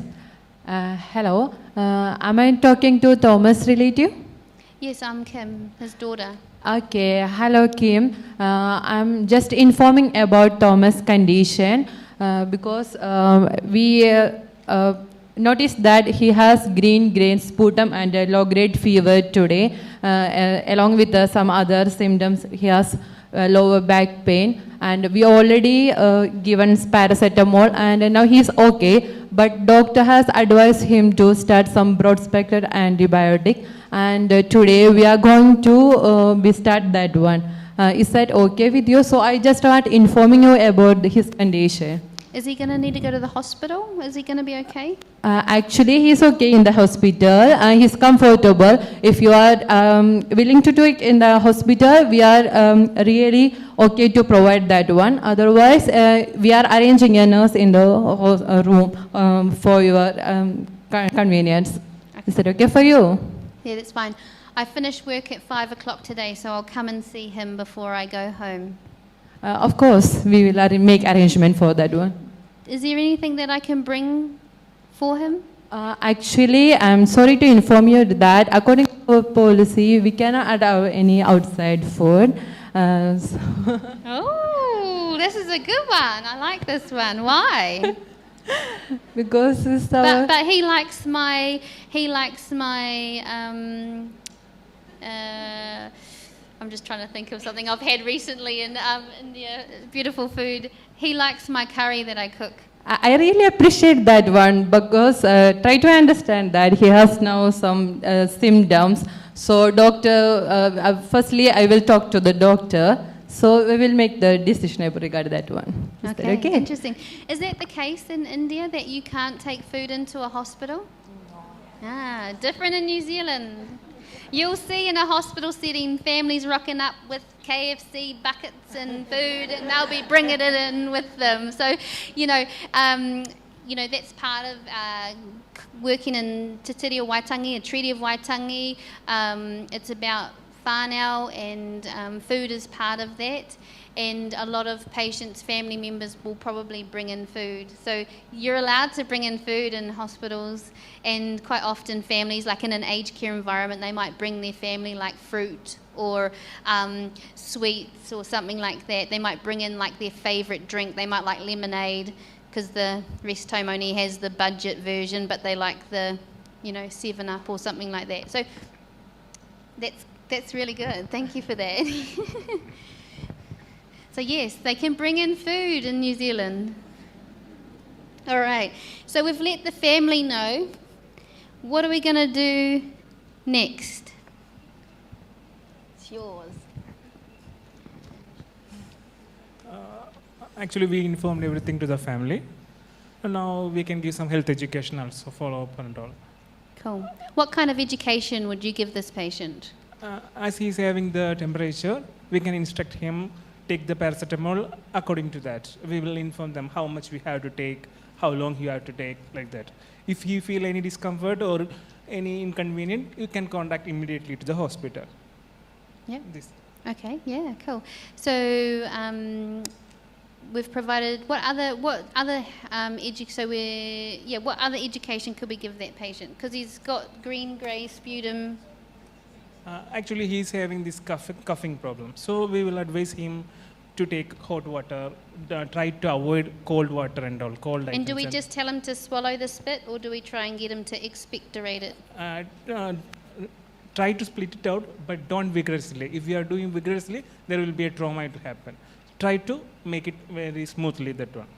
Okay, cool. What other things would we encourage the patient to do? Because they're unwell, they've got a fever, what else could we do to encourage them? What's something we could say? You need to increase your comfortable position we will provide. Comfortable position, so coughing, maybe they like to be in a prone position. Nebulization also we can provide for him. Chest physio, breathing exercise, we can instruct him in breathing exercise. I would just recommend that, I know in your culture you probably do chest physio on your patients if they've got it.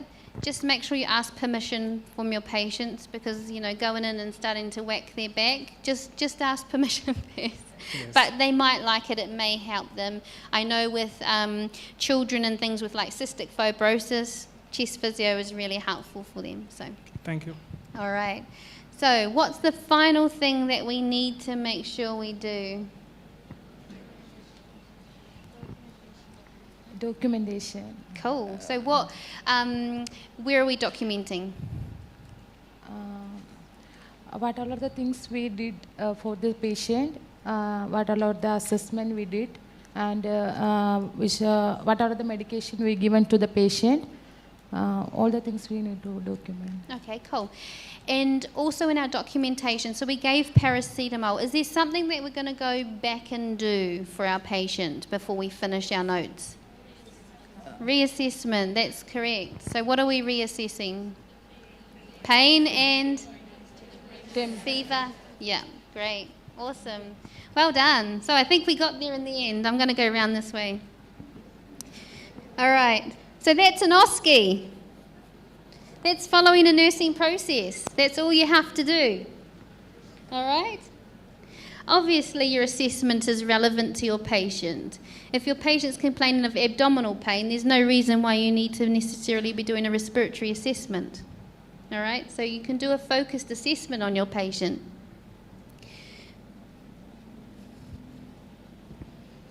Was that helpful?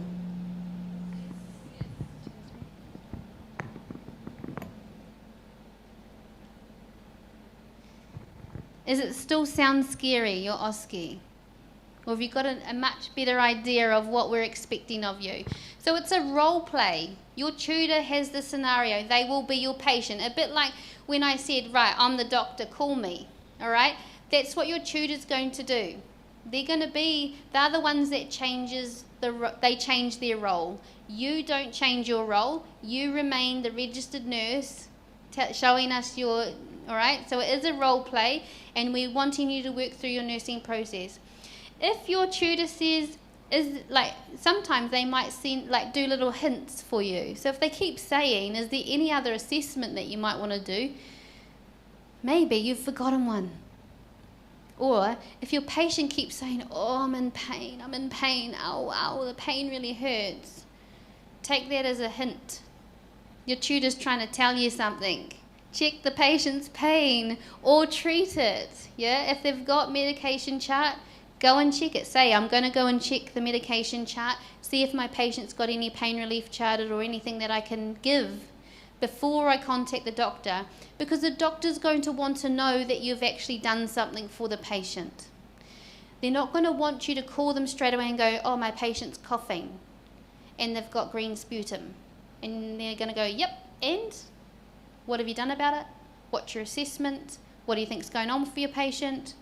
Is it an emergency? They're going to want this information, all right? So bear that in mind when you do your ISPAR as part of your OSCE. They're going to want that information. Alrighty, so yay, we got through that. That was good, well done. And I do, it's very brave of you. I handed you the microphone. Everyone's like scared, like, no, please don't be me, please don't be me. But actually, well done to you that did just give it a go, because it's, it doesn't matter if you got it wrong. This is why we're here, right? This is what we're trying to help support you to get through the OSCE when you have to do it. Great. I'm going to video. Play a little video for you, a couple.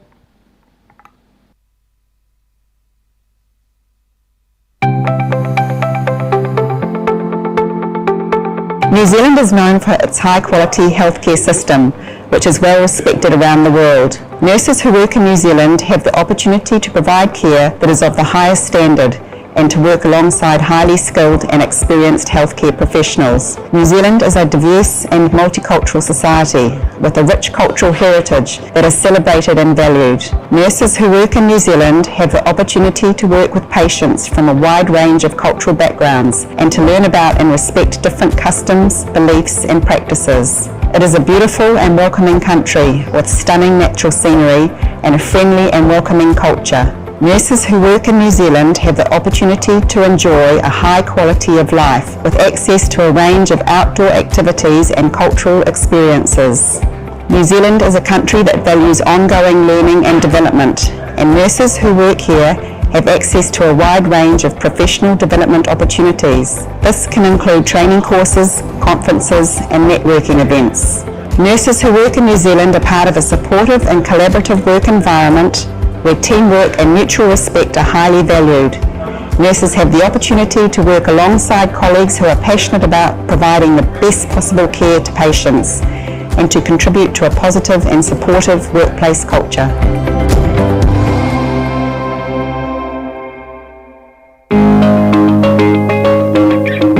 Nursing in an aged care environment involves providing medical and nursing care to elderly people who require assistance with their healthcare needs. This may include administering medications, managing chronic conditions such as diabetes or heart disease, care planning, monitoring vital signs, providing wound care for acute or chronic wounds, liaising and communicating with external healthcare providers, and providing support and care for those who are needing end-of-life cares.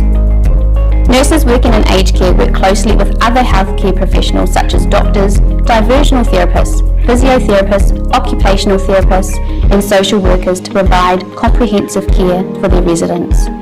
It involves supporting the emotional and social needs of residents. Nurses may work closely with residents and their families to develop care plans that promote social engagement, emotional well-being and personal interests. Working in aged care can both be challenging and rewarding. Nurses may need to manage complex medical conditions and challenging behavioural issues. However, it can also be an opportunity to build strong relationships with residents and make a positive impact on their quality of life. It requires a combination of medical knowledge, empathy, and strong communication skills to provide comprehensive care and support to elderly residents.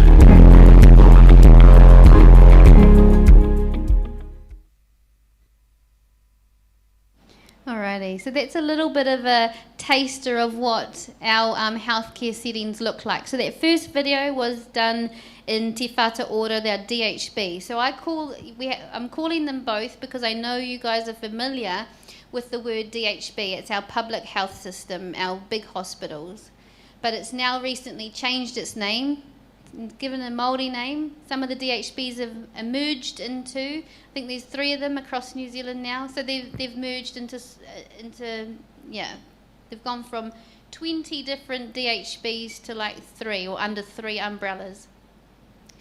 And so that's now called Te Whatu Ora. So it's still in the very junior stages of being amalgamated and things like that. So when you come to work, you'll be coming to work in Te Whatu Ora, possibly, or in an aged care environment. So that second video was filmed at Rāwhiti Estate in Auckland, which is one of our clinical placement sites, and Lonsdale, which is where we were born from. We started our CAP course at Lonsdale, and so that's from there.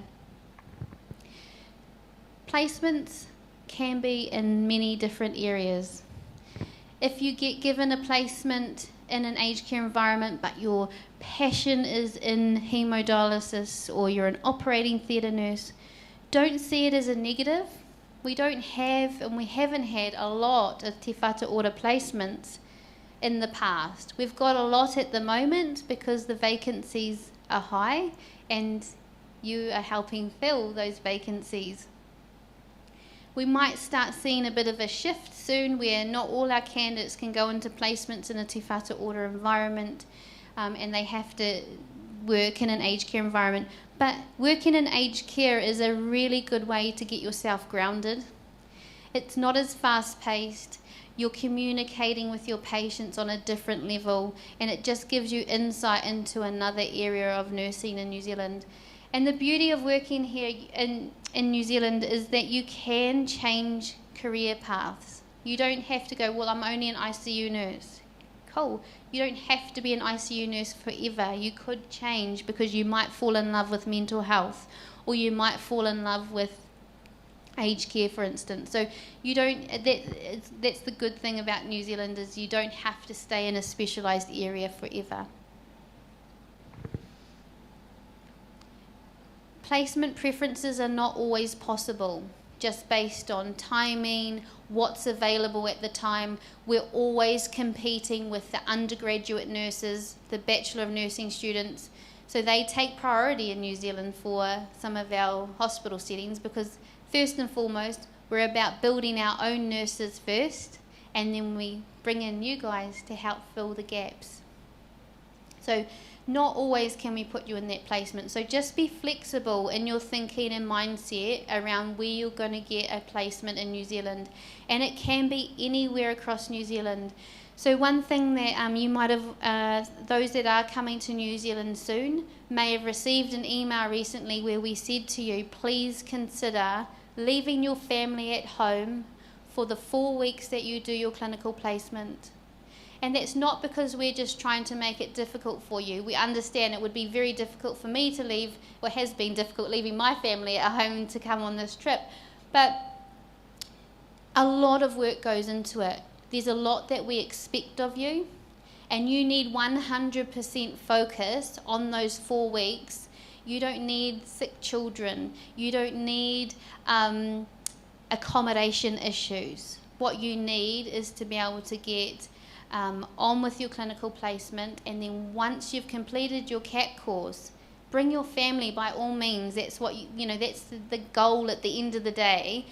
But this is just a very short period of your time where actually you need 100% focus. And we've had candidates recently where they've really struggled because of their family being here and things going on with their internal family dynamic. They're also, still speaking Malayan at home. So when they're struggling with communication, they can't practice their English necessarily as much, or they're not forced to practice their English because it's just slipping back into that space. So please consider it. If you already have in plan your family's coming, well then, that's what it is. But it just makes it easier as well for you to get through those 4 weeks. And there's more accommodation for you if you come as a single than as a family. And it's very difficult even for New Zealanders to get accommodation, let alone you coming from overseas, not working yet, to bring a family and find a comm. So please really just consider that as an option. Rajesh's team, they work very hard to make sure that your family gets visas and things like that, so you can bring them to New Zealand. But yeah, and just want you to remember that our relationship is with you as the CAP candidate, not your family. All right, so as much as we want to help support that, and I have to recently help a candidate and her family because they were living in a shed, because that was the only accommodation she had, because she brought her family with her, yet she had accommodation available had she been here on her own. So it was very difficult and challenging. We managed to get it sorted, but that's not really it's quite hard for us to, I could not do that for 800 nurses, all right? So just bear that in mind. Because once you finish your CAP, you might get a placement in Auckland, but actually your heart or you really want to go and work in the South Island. Get yourself established, get a property, get sorted, and then bring your family. I've said many times that placements stretch from the top of the North Island right down to the lower North Island. Sometimes you'll just get a placement where you don't necessarily want to go. So at the moment, Hamilton is the hot place, but I only have a small number of placements in Hamilton. So, it's not always possible. Once you get your visa, so once the team has issued you a visa and it's all exciting, let my admin team know before you book your ticket. All right? Don't just go, oh, exciting, I'm booking my ticket for next week. Or you get your visa, you don't tell us, and then you say, I'm in New Zealand now, and then we haven't got a placement sorted for you, all right? So we just need a little bit of planning. So visa, let us know. We'll give you an idea of when you should book your ticket within the next few weeks, okay? Just helps my team out with planning, and it also means that if I need to, I can bring in more contract tutors and things like that to support your placement. Placements are a requirement by Nursing Council. That's the way we're testing your competence at the moment, so we have to provide you a placement. A lot goes into getting a clinical placement. So I have a candidate who's been offered the ability to do her placement in a site in Hamilton. It's not one of our clinical placements, so I have to go through an approval process. Nursing Council needs to agree that that facility can have them on placement. All right, so it takes a few weeks. Sometimes they say, actually, there's no preceptors, there's no real support networks, it's not an ideal location for a clinical placement, and we'll have to put you somewhere else, okay? If they don't have hospital level care, then we can't put you in placement. So I'm thinking of aged care specifically. Sometimes we have rest home level care only or dementia care only. So it has to have hospital level care patients in order for you to demonstrate that you can work with complex patient needs to get your registration. Placements are an opportunity to practice and learn while under the supervision of another New Zealand registered nurse, and I really encourage you to take any opportunity that's put in front of you. So just an example, you're in an aged care environment, you've got a patient that's going up to the hospital for an external appointment, go. You're extramural, you've got that ability, you're on placement, why not go and experience what it's like for that patient to go to an external appointment? So if there's opportunities like that, just make sure that you're aware and that you try and take those opportunities. I'm going to stop there and we're going to come back to that because I think we've got overtime for lunch. Yep. So I think it's lunchtime. So I think we'll come back and we'll do a little bit more about some of the issues that candidates experience.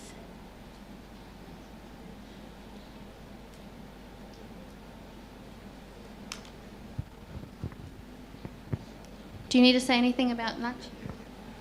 Thank you. See, the lunch is served in the next room. അടുത്ത റൂമിലാണ് lunch serve ചെയ്യുന്നത്. അപ്പം എല്ലാവരും കൂടെ ഇപ്പോൾ അവിടെ സ്ഥലമില്ല, buffet ആണ്, എല്ലാവരുടെ സ്ഥലമില്ല. അപ്പം നമുക്ക് 2 ഗ്രൂപ്പായിട്ട് ഇപ്പോൾ ഇവിടെ നിന്ന് കുറച്ച് പേരൊക്കെ പോവാം, അത് കഴിഞ്ഞാൽ അടുത്ത ആളിങ്ങനെ പോവാണ്. സെർവ് ചെയ്തിട്ട് ഇവിടെ വന്ന് ഇന്ന് കഴിക്കുകയാണെങ്കിൽ കഴിക്കുക, അല്ല അവിടെ നിന്ന് കഴിക്കുക, നിങ്ങൾ ഇഷ്ടമുള്ള സ്ഥലമുള്ള പോലെ. Okay right. അപ്പോൾ ഇവിടെ നിന്നുള്ളവരങ്ങ് പോവുകയാണെങ്കിലേ ഇപ്പോൾ ഫാമിലിക്കും ഇന്നലെ വി വർ നോട്ട് ഷ്യൂർ, കുറേ പേര് വന്ന് കുറച്ച് ടെൻഷനായിപ്പോയി. പക്ഷേ ഇന്ന് ഞങ്ങൾ ഫാമിലിക്കും കൂടെ ചേർത്ത് ഫുഡ് കരുതിയിട്ടുണ്ട് കേട്ടോ. നിങ്ങൾ ജസ്റ്റ് ക്യാരി ഓൺ, അങ്ങോട്ട് പൊയ്ക്കോ നിങ്ങൾ.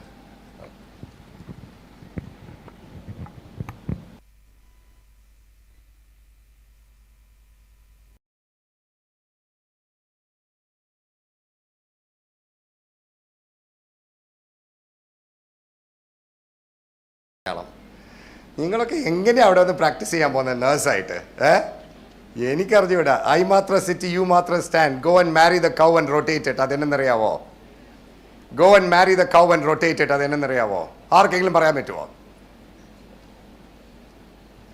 സൈമൻ ചേട്ടാ, go and marry the cow and rotate it. Malayalam translate ചെയ്ത് കേട്ടോ. പശുവിനെ കെട്ടിയിട്ട് കറക്കാൻ.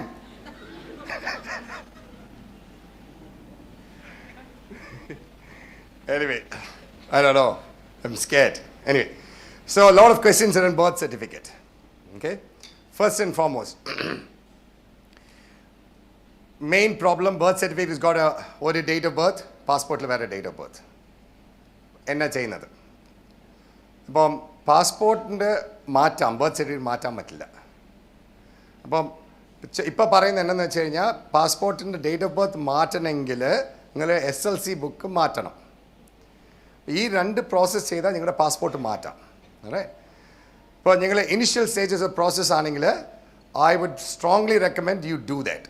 നിങ്ങൾ പോയിട്ട് നിങ്ങളുടെ ബർത്ത് സർട്ടിഫിക്കറ്റ് ബേസ് ചെയ്ത് പാസ്പോർട്ട് മാറ്റി, 10th സർട്ടിഫിക്കറ്റ് മാറ്റി, SLC മാറ്റി പാസ്പോർട്ട് മാറ്റുക. അല്ലേ?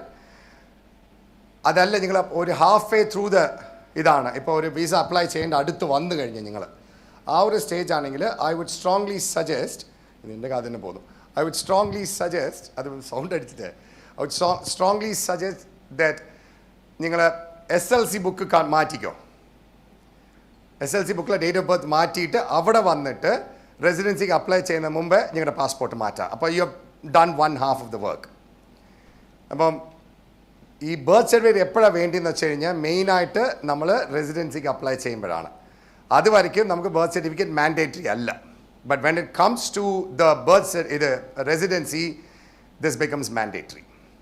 Okay? Is it clear? Clear or no? Yes. All right. The next thing is pinne palarum choikkunna about funding. See, ഞാൻ ഗൾഫിൽ ജോലി ചെയ്തു, അവിടെ നിന്ന് എനിക്ക് പൈസ എൻ്റെ ബാങ്കിൽ വരുന്നു. ഞാൻ ഗൾഫിൽ നിന്ന് അത് ഇവിടെ ഇങ്ങോട്ട് ഒരു അക്കൗണ്ടിലോട്ട് അയച്ചു കൊടുക്കുന്നു. ഈ അക്കൗണ്ടിലുള്ള ഞാൻ പ്രൂഫായിട്ട് കാണിക്കാൻ പോവാണ്. സോ നമ്മൾ എന്നാ ചെയ്യേണ്ടത്? നമ്മുടെ സോഴ്സ് ഓഫ് ഫണ്ട് എന്ന് കാണിക്കുന്നത് നമ്മുടെ സാലറി, നമ്മുടെ ഗൾഫിലെ ബാങ്ക് അക്കൗണ്ടും സ്റ്റേറ്റ്മെൻറ്റും അവിടുന്ന് ട്രാൻസ്ഫർ ചെയ്തതിൻ്റെ പ്രൂഫ്. ഇവിടെ bank to bank it's fine. ചിലർ പോയിട്ട് എക്സ്ചേഞ്ച് വഴി ചെയ്യും. അപ്പോൾ വിഡ്രോ എക്സ്ചേഞ്ച് ആ സെയിം ഡേറ്റിൽ നമുക്ക് ടൈ അപ്പ് ചെയ്ത് പോവാം. Okay, is that clear? So source ഏത് അക്കൗണ്ടിൽ പൈസ കാണിച്ചാലും ആ അക്കൗണ്ടിന് ആ പൈസയ്ക്ക് നമ്മൾ സോഴ്സ് കാണിക്കണം. സിമ്പിൾ. ഒരു അക്കൗണ്ടിൽ let it be account A, I have got 5 lakhs in it. അത് മതിയോ? ആ പ്രിൻ്റ് എനിക്ക് 6 മാസം സ്റ്റേറ്റ്മെൻ്റ് ഉണ്ട്, അത് മതിയോ? പോരാ. എവിടെ നിന്ന് വന്നോ? 5 ലക്ഷം. എനിക്ക് ഫിക്സഡ് ഡെപ്പോസിറ്റ് ഇട്ടിരിക്കുകയാണ് 5 ലക്ഷം, അത് മതിയോ? പോരാ. അതിൻ്റെ സോഴ്സ് എങ്ങനെയാണ്? Anything more than 1 lakh, you need to show source. എന്നുവെച്ചാൽ ബേസിക്കായിട്ട് അതെന്തിനാ ചെയ്യാൻ അവർ അവോയ്ഡ് ചെയ്യാൻ ട്രൈ ചെയ്യുന്നതെന്ന് വെച്ച് കഴിഞ്ഞാൽ to prevent what do you call that, കടം വാങ്ങിച്ചിട്ട് വരുന്നത്. അപ്പോൾ അത് കടം വാങ്ങിച്ചുകൊണ്ട് പേഴ്സണൽ ലോൺ എടുത്തുകൊണ്ട് വരുന്ന പേഴ്സണൽ ബാങ്കിങ് സെക്ടർ എല്ലാത്തിലും എടുത്തുകൊണ്ട് വരുമ്പോൾ വരുന്ന ഇഷ്യൂ എന്താണെന്ന് വെച്ച് കഴിഞ്ഞാൽ ഈ കാൻഡിഡേറ്റ്സിൻ്റെ മേലെ ഭയങ്കര പ്രഷറായിരിക്കും ടു റീപേ ദ മണി. അപ്പോൾ അവർ ഒത്തിരി അണ്ടർ ദ ടേബിൾ ജോലി ചെയ്യും, അതൊക്കെ ചെയ്യും. അതൊക്കെ അവോയ്ഡ് ചെയ്യാനായിട്ടാണ് ഇവർ ഈ സോഴ്സ് എല്ലാത്തിനും സോഴ്സ് ചോദിക്കുന്നത്. സോ ഇപ്പം ഞാൻ I come across quite a few students north ഇന്ത്യയിൽ. യു ഹാവ് ടു അണ്ടർസ്റ്റാൻഡ് ആ സമയത്ത് all the student visa for entire world was processed in Mumbai. Right? Unfortunately, അവിടെ കുറച്ച് there were dodgy stuff happening. North Indian agents വന്നിട്ട് കള്ള account എല്ലാം കാണിച്ച് അവരെ പിള്ളേരെ കയറ്റി വിടും. അവരോട് വന്നാൽ പഠിക്കാനായിട്ടല്ല വരുന്നത്, ജസ്റ്റ് പേരിനൊരു ക്ലാസ് അവിടെ പോയി അറ്റൻഡൻസ് ഇട്ടിട്ട് ഇവർ പോയി അണ്ടർ ദ ടേബിൾ ജോലി ചെയ്ത് പൈസ വാങ്ങിക്കും. And they get exploited as well. അപ്പോൾ അത് കാരണം അത് became a big problem. So അതെല്ലാം പ്രിവെൻറ്റ് ചെയ്യാനായിട്ടാണ് ഈ എല്ലാത്തിനും സോഴ്സ് ചോദിക്കുന്നത്. അത് കാരണമാണ് ഈ ഫാദർ മദർ ബ്രദർ സിസ്റ്റർ ആ ഒരു അതിനകത്ത് തന്നെ ഫണ്ടിങ് വരണമെന്ന് പറഞ്ഞ് മാറ്റിയതും. അല്ലെങ്കിൽ ഒരു ഹരിചന്ദ് ലാലാടെ അടുത്ത് നിന്ന് വാങ്ങിക്കാമെന്ന് വെച്ച് കഴിഞ്ഞാൽ ഹരിചന്ദ് ലാല ആരാ പറയും, എൻ്റെ അങ്കിളാന്ന് പറയും. ചിലപ്പോൾ അവൻ ശരിക്കും ഒരു ബ്ലേഡുകാരനായിരിക്കും. ശരിയോ? So that is another one thing about funding. Alright? പിന്നെ what else? There was another one question asked. Aadhaar address ഞാൻ പറഞ്ഞില്ലേ, സി വിയിൽ നിങ്ങൾ അഡ്രസ്സ് നിങ്ങളുടെ ഹസ്ബൻഡിൻ്റെയും നിങ്ങളുടെയും ഒരേ അഡ്രസ്സ് ആയിരിക്കണം. Most of the time as I said ഹസ്ബൻഡിൻ്റെ വീട്ടിൽ കൊടുക്കുന്നതായിരിക്കും നല്ലത്. പെർമനൻറ്റ് അഡ്രസ്സോ whatever you call the Indian address. അപ്പം ഇപ്പോൾ ഒരാൾ എൻ്റെ അടുത്ത് കാൻഡിഡേറ്റ് ചോദിച്ചതുപോലെ എൻ്റെ പാസ്പോർട്ടിൽ അഡ്രസ്സ് വേറെയാണല്ലോ, ഹസ്ബൻഡ് അഡ്രസ്സ് വേറെയാണല്ലോ, അത് കുഴപ്പമില്ല. ഇല്ല, നിങ്ങൾ കല്യാണം കഴിഞ്ഞു അങ്ങോട്ട് പോയി പാസ്പോർട്ടിൽ അഡ്രസ്സിൽ തന്നെ താമസിക്കണമെന്നില്ലല്ലോ. അതെ, നിങ്ങൾ വീട് മാറിപ്പോയി. അപ്പോൾ ഇപ്പോൾ കറണ്ട് ഞാൻ എൻ്റെ ഹസ്ബൻഡ് ഇവിടെ താമസിക്കുന്നത്. അതേപോലെ ആധാർ കാർഡ് കല്യാണം കഴിഞ്ഞ് ഹസ്ബൻഡ് വീട്ടിൽ പോകുമ്പോഴത്തേക്കും 2 ഡിഫറെൻറ്റ് അഡ്രസ്സ് ആയിരിക്കുമല്ലോ. If you can change it to your husband's account or the wife's account wherever you are staying, അതേ അഡ്രസ്സിലോട്ട് ആധാർ കാർഡ് മാറ്റുവാണെങ്കിൽ അത് നല്ലതാണ്. പക്ഷേ it is not like it is ചെയ്യണം എന്ന് ഞാൻ പറയുന്നില്ല. അത് ചെയ്യുവാണെങ്കിൽ that will be one more proof. Right right. അപ്പോൾ I think everybody is back. എല്ലാവരും വന്നെന്ന് തോന്നുന്നു. ലൈക്ക് സ്റ്റാർട്ട് ബിക്കോസ് സമയമില്ല, ഒത്തിരി പേർക്ക് പോകണം. You have long distance to travel, isn't it? ഇതെല്ലാം കഴിഞ്ഞ് last I got like I need 10 more minutes. I need a few advices. Share my experience and advices with everyone here. All right? 10 minutes. I think it's very important. All right? Thank you. Thank you. All right. I hope you enjoyed your lunch. It was, I snuck past the mains and went to dessert because I hadn't tried that pudding before. So that was really nice. I just thought we might... That's right. Just thought I might just fire out some questions about New Zealand and see who answers it. We're a bit tired after eating lunch. So, can anyone tell me what the capital of New Zealand is? Wellington? Yeah. Which is the only body part in the body that is full grown at birth? Does anyone know? Say it. Yeah, the eyeball. Well done. Who is our current Prime Minister? Chris. Some of you watched this yesterday, did you? I should have got some new questions.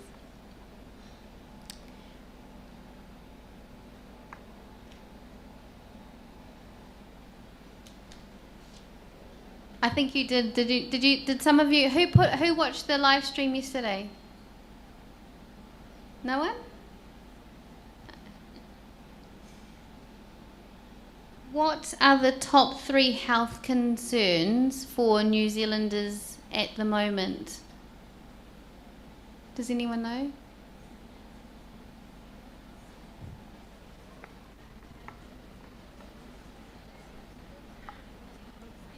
That is skin cancer.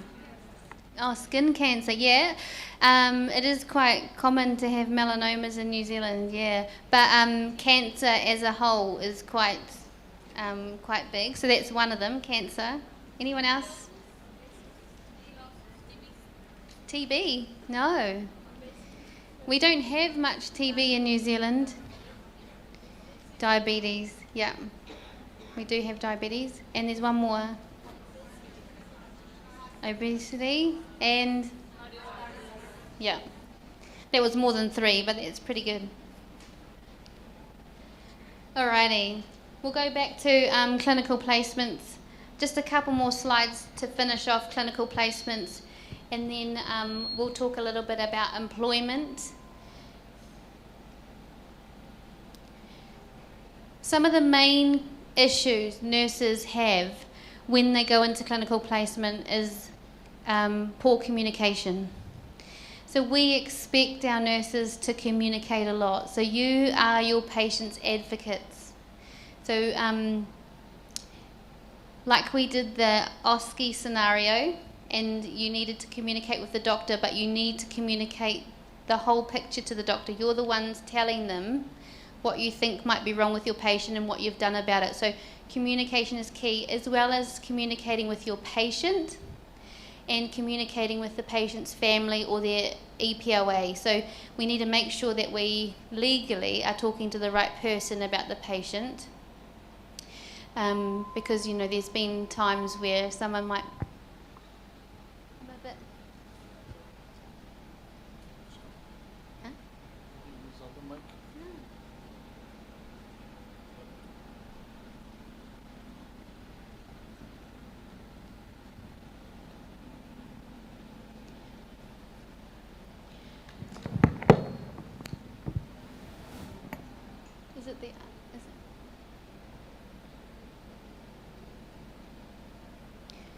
So yeah, communication is really key. Lost my train of thought there because I thought that was going to screech in my ear. The sooner we know you have a problem, the better, okay? So when you're in clinical placement, if you receive some feedback from your preceptor that you're working with or your tutor, take it on board and try and change your practice. There's a reason why we're giving you feedback, and we want you to be successful, but perhaps the way you're doing your nursing at the moment or the way you're communicating with your patients might not be the way that we should be working in New Zealand. So please make sure that you just take on board the feedback. Sometimes feedback might not be the greatest, so you need to utilise your tutor at that point and say, look, receive this feedback, this is what's happened, can you support me, or how do I get better? The worst thing that you can do is not take on board the feedback, not change your practice, and then unfortunately that's when you're going down that spiral of possibly you might not pass your CAP course. So we will give 110% to you as our tutor team to make sure that you're successful. We'll give you all the tools and we'll set some goals for you to achieve. But if you don't also come with that effort, then you won't be successful. All right? So, just bear that in mind. If you get feedback, take it on board, adjust your practice. There's a reason why. Sometimes candidates don't think about, so they rely a lot on other people to get them to New Zealand. But when you come to New Zealand, we actually require that you come able to make some decisions yourself, such as, okay, I'm going to New Zealand. I might do some research on that. What's the weather like in New Zealand, right? 1st of June, it's winter. It's already, I think, down the South Island the other day, they had -2 degrees in some areas. So we're starting to get cold. So becoming familiar with what's happening in New Zealand at the time, make sure you prepare yourself before you come. Buy warm jackets, get an umbrella. Our public, you've got, you can get in a tuk-tuk and you can go somewhere pretty easy here. In New Zealand, it's a little bit less like that. So you do have to wait for a bus, or you do have to figure out a way that you're going to get to work. Sometimes the location, sometimes you guys are travelling, 2 hours is probably not far for some of you. For us, we wouldn't be travelling 2 hours to work. But although when we first moved to where we live now, my husband used to travel 2 hours backwards and forwards to work every day, to, you know, there and back. So it was 4 hours driving. So we do it, but sometimes the distance and the ability to get to your placement is hard. So you need to figure out, right, I'm living here, this is where I'm going to be, my placement is there, what am I going to do to get myself there and be at work on time? We're really hard on time management. You must be at work. From LEC's perspective, I want my candidates to be in clinical placement 15 minutes before your shift starts. All right? Yes, sometimes things happen, but in the whole, you need to be at work on time. You need to be there for handover. I'm sorry that your public transport or that you live too far away from where your location is. You're going to have to figure it out somehow. Okay? So do your due diligence around location, placements, and that. Each tutor works differently. Please don't compare your experience, your deadlines, your expectations to other CAP candidates. And we talked about climate and how it's getting cold. I'm going to find it quite hard going back to New Zealand because I'm going back to the cold myself and I've been enjoying the warm weather.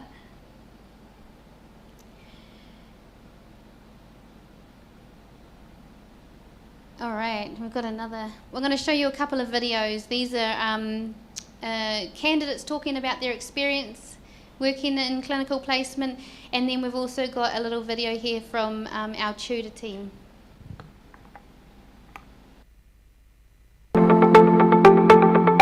Hi, Sat Shri Akal. My name is Samandeep. എൻ്റെ പേര് ടീന. ഞാൻ കേരളത്തിൽ നിന്നാണ് വരുന്നത്. എൻ്റെ പേര് നീതു. ഞാൻ കേരളത്തിൽ നിന്നാണ് വരുന്നത്. I did research in New Zealand about New Zealand, and I found it really a safe place to work, and it was beautiful. For me, this is the third week, but still I feel like I'm here for a long time. I like it here because it's quiet and it's good to raise a kid in here with a good cultural environment. My experience back home is mostly intensive care unit. I worked 4 years as a RN back home. When I first came to New Zealand, I thought I will be RN straight away because I didn't know that I need to go through a process. So I was quite surprised when I have to work as a caregiver. So I did my CAP course from Longstyle. Everyone has that fear before moving to any other country. In my opinion, New Zealand is a very beautiful country and it's a very peaceful country, and the people in this New Zealand, they are very, their attitude, it's a very positive attitude. When we are treating with the patients, it's really different from India. So we have to learn it from the first week, but it's okay because everybody is here. As I told you, my preceptors, co-workers, everyone is welcoming and they are helping to each other. So while we have facing any lot of problems, they are really good to help us. The healthcare system in back home in India and New Zealand, it's totally different. In India, we don't have much retirement homes. We have the hospitals only. But we are learning a lot through this process of this 1 month placement course, how to take care of Maori patients and non-Maori patients. I think it's a learning period. We can learn a lot with this 1 month.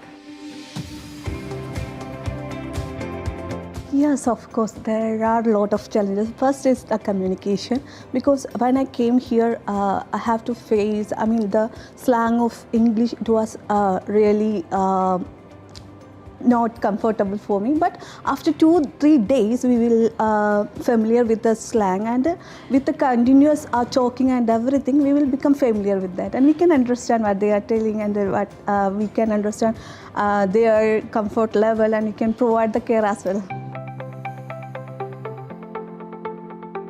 Pain in the ass. One time while I was working as a caregiver, they told me to collect, they said, I think something regarding the wee. Did they wee? Did they pee? So it was quite a new word for me. I think even I was afraid to ask. I thought maybe they will think I don't know anything, so I have to Google it. Then I came to know that it's a urine. When we visit our friend or someone calls you to their home and they'll say like, bring your plate or something. Here, actually what they really mean is you have to take any dish or any food to their house and go. Yeah. I mean, I never did that, but they were saying like someone has done. Yeah, we have the fresh food in India, so it's fresh in the farms. We're just getting it from the farms. Over here, everything is frozen, and we don't have much vegetarian options. Even from the takeaways, it's very hard to get the vegetarian meal. So most of the time, we have to cook home. I think they need to start eating a little bit meat or egg. Definitely, they can't survive without egg. For me, I was fully vegetarian back home, but now I have started eating egg. Yeah. Here a lot of things are like frozen one. So even the veggies are frozen. We do have heaps of Indian shops. So they sell the Indian groceries, Indian masalas and everything, and the sweets. If somebody coming from India, they don't need to worry about anything. For the food, we can get it easily. Everything we can get it. In the aged care setting, it's more about the holistic approach. In here, we treat them as a family. The resident, it's not just about giving medication nor doing the dressing. You have to look them as a whole, as an individual, and respect them whatever their choices are. It was really a new experience because here there are a lot of cultures and everything. Here one Maori patient is here, so we have to familiar with their cultures and their wish, and according to them only we have to serve them. Not just the Maori, but the different culture, because we all came from different background. Back home, we have doctors 24 hours on site, so they can just give us the orders and we have to follow them. But in New Zealand, we are the one, we have to make a decision. So I believe nurses have a more responsibility in New Zealand.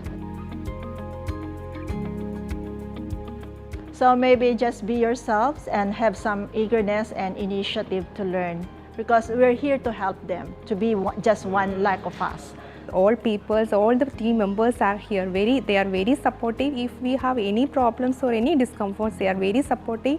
And in the first week, I'm a little bit discomfort because it's my first experience in this type of home age care centers and all. So, but after my first week, I feel so comfortable here. It's very nice experience. Advice will be like, I think most of the nurses, whoever are moving from India or wherever they are coming to a new country, they'll be having a lot of fear of coming here. So I want to say like, there is nothing to be scared of, because once you come in here, people are really welcoming and will mend in easily. So those who are planning to come here, really you can come with confidence.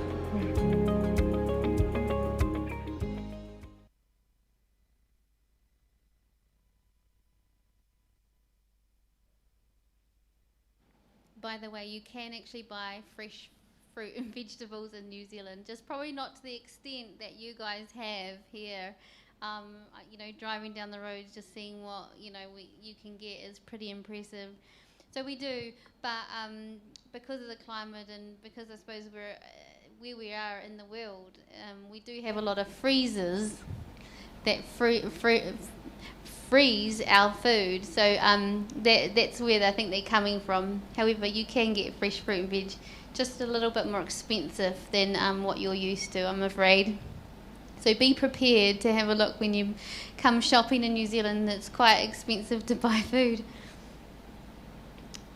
We'll just talk a little bit about employment. And I wanted to touch base today, just a little bit different, but talk a little bit about CVs. So you've got your CVs, you've done your nursing council, you're going to be going through the CGF&S process. But when it comes to employment, I suggest we just change your CV slightly. So there's just some tweaks that I think you can do when you're going to sell yourself to an employer in New Zealand. We have quite a different way of looking at things, and we'll get through that. But a good CV is a document that showcases your skills, qualifications, experience, and potential employers. Sometimes I think our candidates put too much information in there, and it's hard to decipher like what's actually your experience. So it's just really tidying it up and having some really key points in there, rather than sort of throwing the kitchen sink at it and just hoping for the best. It's just keeping it really clean and simple. So clear, concise, and easy to read. Use bullet points and short sentences when you're writing your CV. Tailor it to the job that you're applying for. So, for example, you might be an operating theatre nurse. And I had to ask a candidate recently, can you please tell me in your CV what type of theatres or surgeries you can actually scrub for? Because it just said she was an operating theatre nurse between this time, and that was it. But actually, the Te Whatu Ora, or the hospital, came back to me and said, cool, thank you for the CV, she looks really good. However,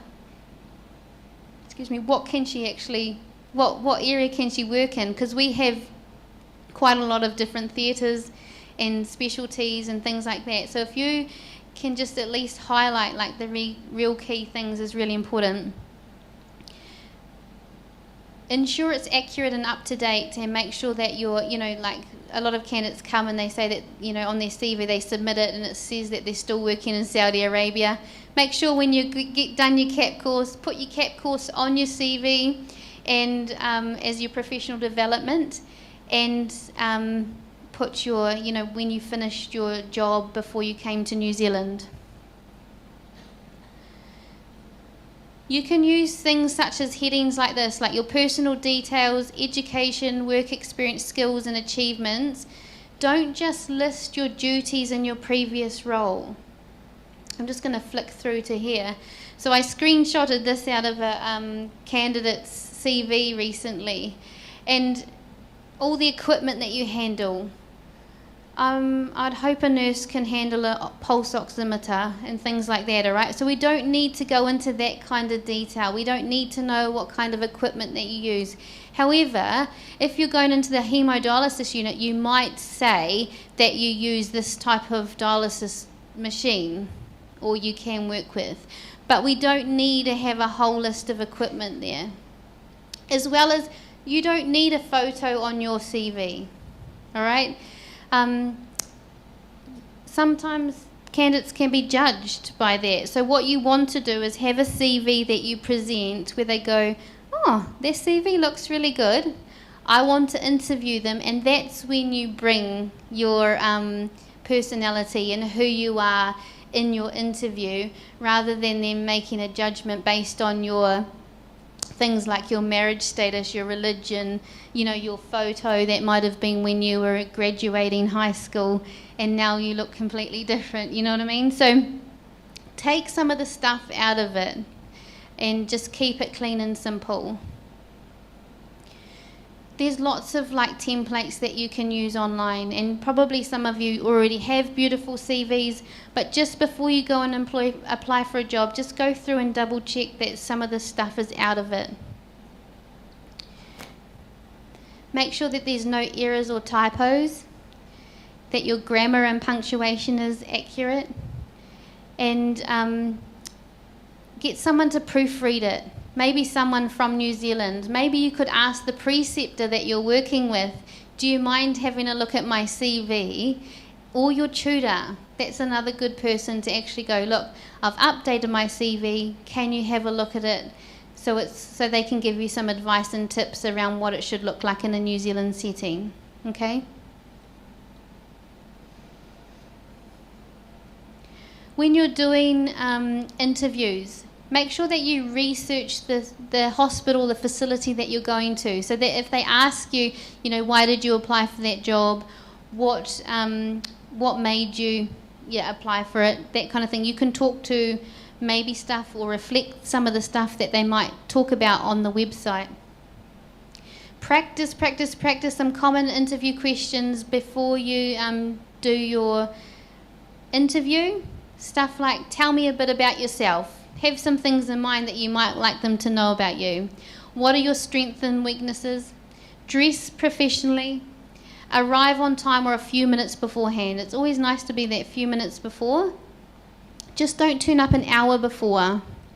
I often have candidates who do need to come and do like an OSCE in our OSCE testing centre, and they seem to turn up really, really early. In the meantime, we feel quite awkward because they might have to wait outside while we're setting up the environment, and it might not be ideal. So just plan your timing perfectly. Be confident, try to project yourself, smile, make eye contact, engage the interviewer. Listen to them, but also ask them questions. So prepare yourself to maybe have a couple of questions that you want to ask at the end, because they will always say, do you have any questions? And most candidates go, no. But it's just that engagement. They want to know who you are. They want to talk to you. So do take a couple of questions with them. It might be that when you did the research about it, you could talk about, what's the nurse-patient ratio like? That kind of stuff. What benefits do you provide for the staff once you're employed with them? So just come up with a couple of questions. Remember, preparation is key to successful interview. Practice your responses and research the hospital. Be confident, prepared for the day of the interview. Now I'm going to ask you to have a think for a minute. This is a question that sometimes gets thrown out into a job interview because they want to see what you say, and just to lighten the questions that they're going to ask you.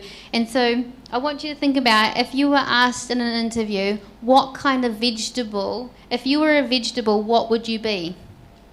Right, so if you were a vegetable, what vegetable would you be? So have a think about that, and I'm going to come around and ask.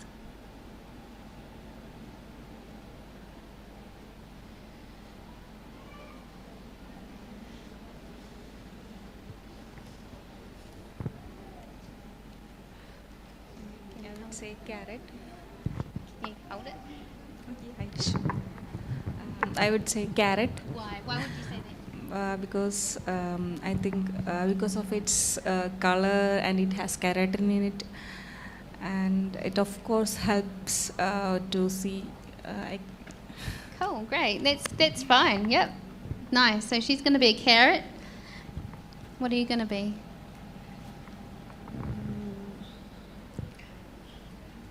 I'm also like carrot. You like carrot? Yeah. Why? It's easy to prepare and easy to eat. Okay. That's why. Easy to prepare and easy to cook. Yeah. What would that say about you in an interview if you say, it's easy to prepare and easy to cook? That you're easygoing, friendly type person, maybe you could add to that. I like carrots because they're easy to cook, easy to use, they taste good, they're versatile. They're colourful, they brighten your day. I don't know. Cool. Awesome. What about you? I was prepared to talk, like carrots as well. Oh, everyone wants to be carrots today. I was so excited when they say about the carrots. Carrot. But like you say, it's easy to cook. It can be eaten raw. Yeah, it's cooked, tasty, raw, colourful. tasty, colourful. Yeah. Awesome. Anyone else not wanting to be a carrot? What else is there out here? I like to be beetroot. Beetroot, wow. Yes. It's also easily to cook, and moreover, it's good for my skin. That's the reason. Good for your skin. And why would you, if in terms of like thinking about a beetroot, how would you talk about that in terms of a job? Sorry? If you're thinking about beetroot, it's good for your skin, tastes good. Why would you say that for a job perspective? Like if you thought... Can you relate it to a job? Like if you're thinking, like if they're talking about employment interview, and they've asked you that question, they're trying to get some information about employment. So like a colourful character, easy to cook, so you might be an easygoing person or personality. That is also helpful for my personality, but for compared with the employment, Okay, cool. All good. What kind of what kind of vegetable will you be? Tomato. Tomato, cool. Why? It looks very beautiful. How could you relate that to your work ethics or? Like in salad, we can add. Kerala, it's curry we can use. Then we can make it as juice and drink. It helps good digestion and skin healthy. That's all. Cool, awesome. All right. One thing that we would like, a good vegetable to talk about in an interview would be a potato. Why would we say a potato?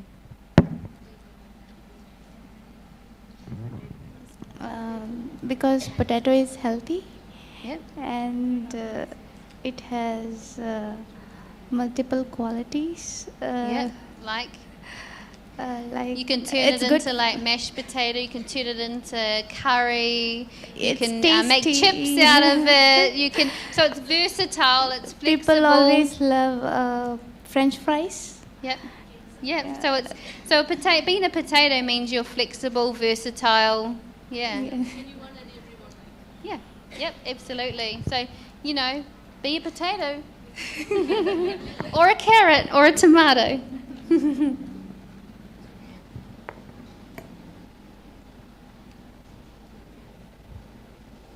Another one that I heard recently was, if you were an animal, what animal would you be? And why? So it's similar, but just in another perspective.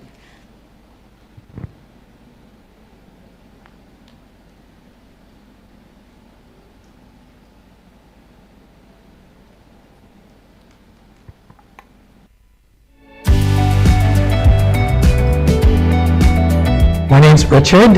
I'm the clinical manager here at Rafiti Estate. Kia ora everyone, my name is John and I'm the clinical coordinator of Rafiti Estate.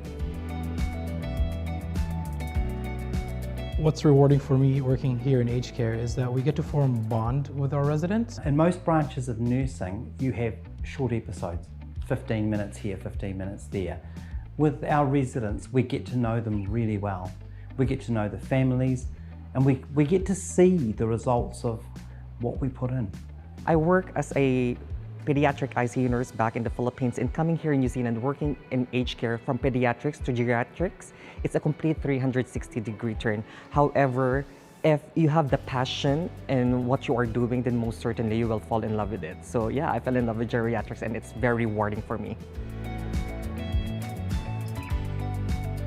Well, I think aged care is an industry that is fairly overlooked. I know that as new nurses come in and overseas nurses do come in, their first option is to actually go into the DHBs and work in the hospitals, but aged care is also very important. It does contribute to the general wellness of the whole of New Zealand. As the population ages, they do need our expertise and skills also, and it's not only in the hospitals that they could find that. I find it really difficult because we don't have any aged care residential facility in the Philippines. So it's hard to cope on what these residents needs. But being a nurse back home, you can use your clinical skills on how to assess residents fully and cater to their needs accordingly. The other thing you're going to need to be good at is communication. There are lots of little idioms of speech and slang that New Zealanders use. You'll pick them up. Don't worry about it to start with, it doesn't matter. People will be understanding. But what they will appreciate is your willingness to communicate. The fact that you will approach them, the fact that you will talk, or that you will pick up the phone and make that call. Everything else will come naturally. English is just practice. Autonomy of nurses is a big thing for me. In most branches of health, again, you're working closely with doctors. There's always someone there you can call on. In aged care, often you are the health professional. Well, there are a lot of challenges. First, there are a lot of clinical challenges because We are dealing with an aging population. Acute treatment isn't actually the first and best option that there is. And the other biggest challenge that we are facing right now is actually the shortage of staff. My advice would be, you need to be passionate with what you are doing.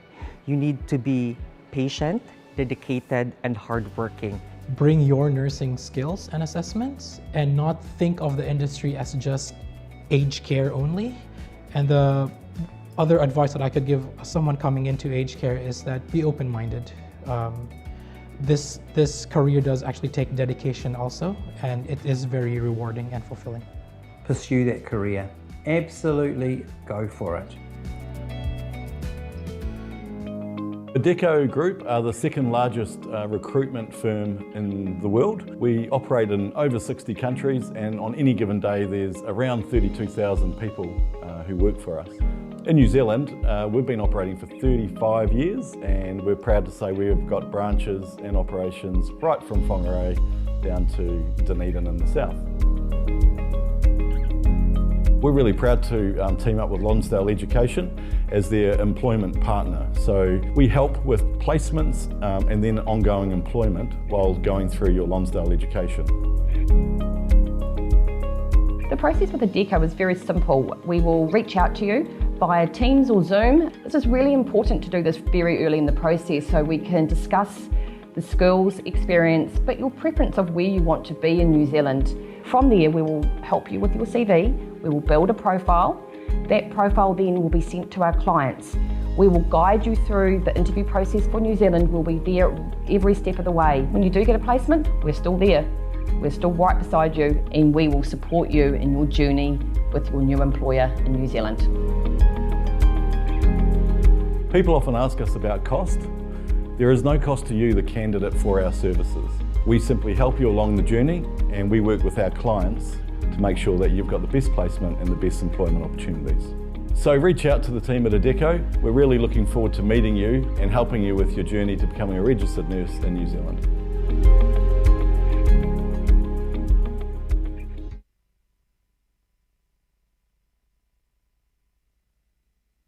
Those are just a quick couple of videos. So Adecco is available. It's just another idea or option for you to look into and to use to help assist you with getting a job in New Zealand. In that working in an aged care environment, that's from some managers. We work very closely at Rafferty Estate and at Lonsdale, our site in Foxton. So they've worked with our candidates for many years now, and they know what it's like, and they're very supportive. Sometimes when candidates are having a little bit of trouble, we might move them to, say, like Lonsdale, where Mark, the older man that was there, he is very good with candidates that are struggling, and he's able to put some plans in place. So, you know, there's always options, and there's always a way that we can try and help you. I'm just gonna I'm gonna move on to this slide here. So Somerset is an aged care provider that is across the whole of New Zealand. You can see all the different sites there. Now, we work with many different providers, but I just wanted to show you something that the type of things that they're offering from an aged care perspective. So this is just one of many people we work with, so I'm not necessarily promoting them as you have to get a job in Somerset, but it's just to basically give you an idea of what some of the providers can offer nurses coming to New Zealand.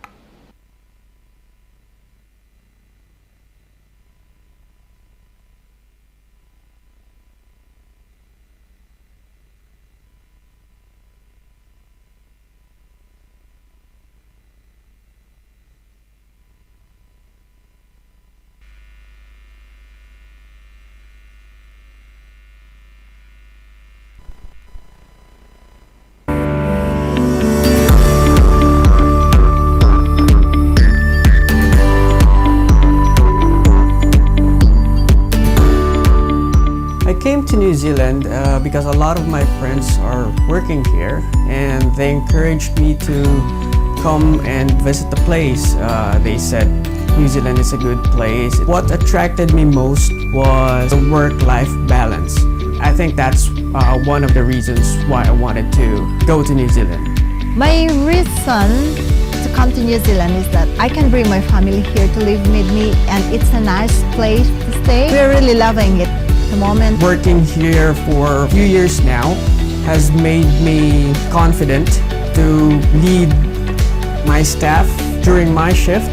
As a nurse working in Somerset, I get to do a lot of trainings, and they are really generous in providing us opportunities to grow. Working in aged care here in New Zealand is a big responsibility, but I really learned to love it because I improve my decision making and leadership. Well, working with Somerset for me was a good choice. Somerset is known as a big company, and they're really supportive of their staff. They provide us with a lot of trainings, and actually the pay is really competitive as well. So I have no regrets working with them.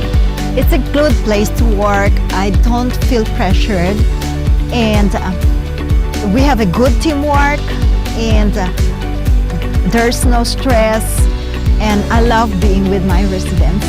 We know it's hard to move overseas, but we also know that life in New Zealand is so good that you'll be glad you did, and we will help you with all the practical things that come with working and living in a new country.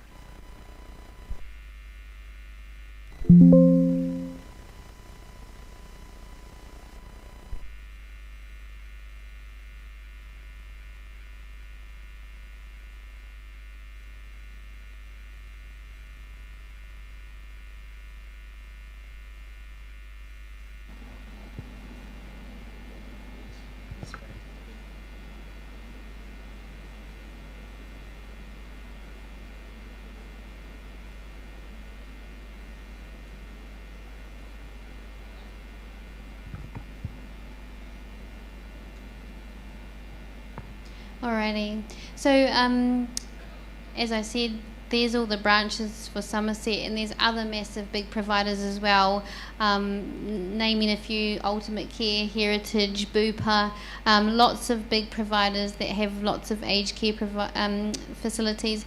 And the beauty with working with someone like, companies like this, if you wanted to move location at some point, so you might work a year in Auckland and actually go, it's too expensive for me to live in Auckland, I want to go and live in another location. Within that facility or within that organisation, you can internally move to another location, and they'll help support that with some relocation packages and things like that. They have many different roles in aged care, and in aged care, there's definitely like a good career progression. Quite a few of our candidates have moved from being just a nurse on the floor in aged care to being clinical leads and facility managers. Often I'm now working with them to build our clinical placements, and they're former candidates of Lonsdale. So it's really exciting to see them growing through their career. These are just some of the specific things that Somerset offer, such as free private hospital and Southern Cross health insurance, and things like, you get your day off on your birthday. It's always handy. Every quarter, people go on the draw to win travel vouchers and things like that. So there's definitely lots of things that some of these providers provide. It's just a matter of engaging in that conversation with them and saying, look, like, what other things can you provide? So they might be slightly less per hour, but there's other things that they can give you of benefit to help you and your family, such as Southern Cross health insurance. I pay for Southern Cross health insurance, and it's not very cheap. All right, so now we're at the question and answer time. I'm going to get the other mic. Hopefully some of you have questions. While we start asking questions, I'm just going to quickly... I know there's going to be a question come up soon.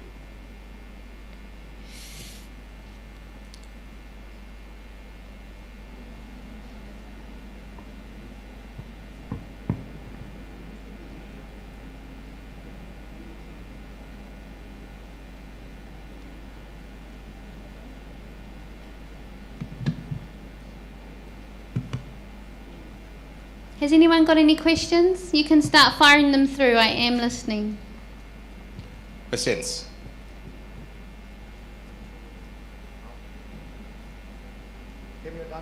Kim, you've done a fantastic job. Thank you. Clearly, that's good. I don't know why I'm opening that. I'm just trying to find something quickly.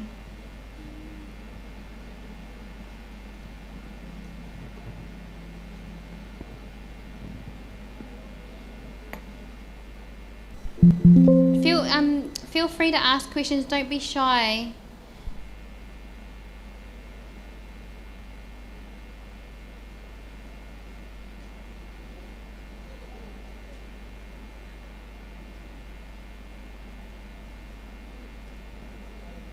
Oh, that's an old one.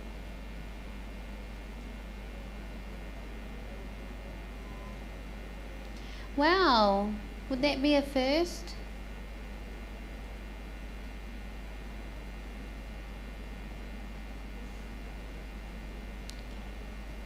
Actually, is there no questions? All right, I did have a question earlier. That's what I'm trying to find quickly now, about the uniform. So I'm just going to try and pull that up.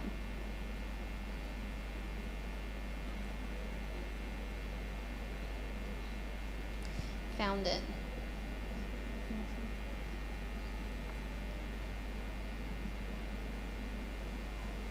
All right, our uniform is an electric blue tunic, and no, we do not provide it to you. You need to get it before you come to New Zealand. Okay, we have had some questions recently saying, I received my ID badge, but I haven't got my uniform from us. And I was like, well, we don't provide you with a uniform. You need to do that yourself. All right, it's better for you to get it made before you come to New Zealand, because it's probably a lot cheaper than you could purchase in New Zealand. So I highly recommend you go and get it made. It is that electric blue.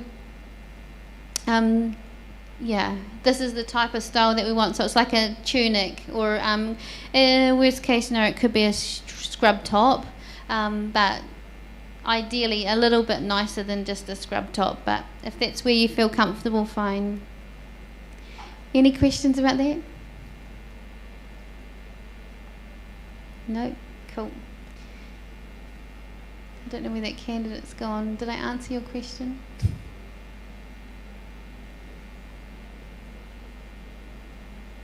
Wow. Well, do you have anything to add? Sharing my experiences with New Zealand, about New Zealand.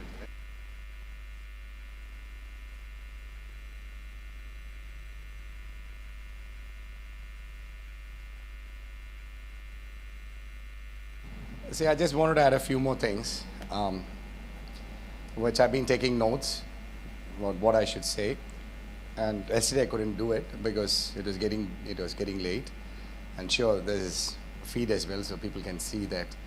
It will be also recorded, and then who haven't attended today can actually get hold of those things. So the first thing I wanted to tell you is, 1 minute, I just noted down. Right. First thing is you need to be confident. All right? So most of you, I don't know whether you're confident at home, I don't know, but you have to be confident. You lack confidence. All right? I won't blame you, that's all because of your background. Because you finished your school, straight you went to a nursing college where it was a prison. You would have finished your 4 years and then out working, all your life working. So, yeah.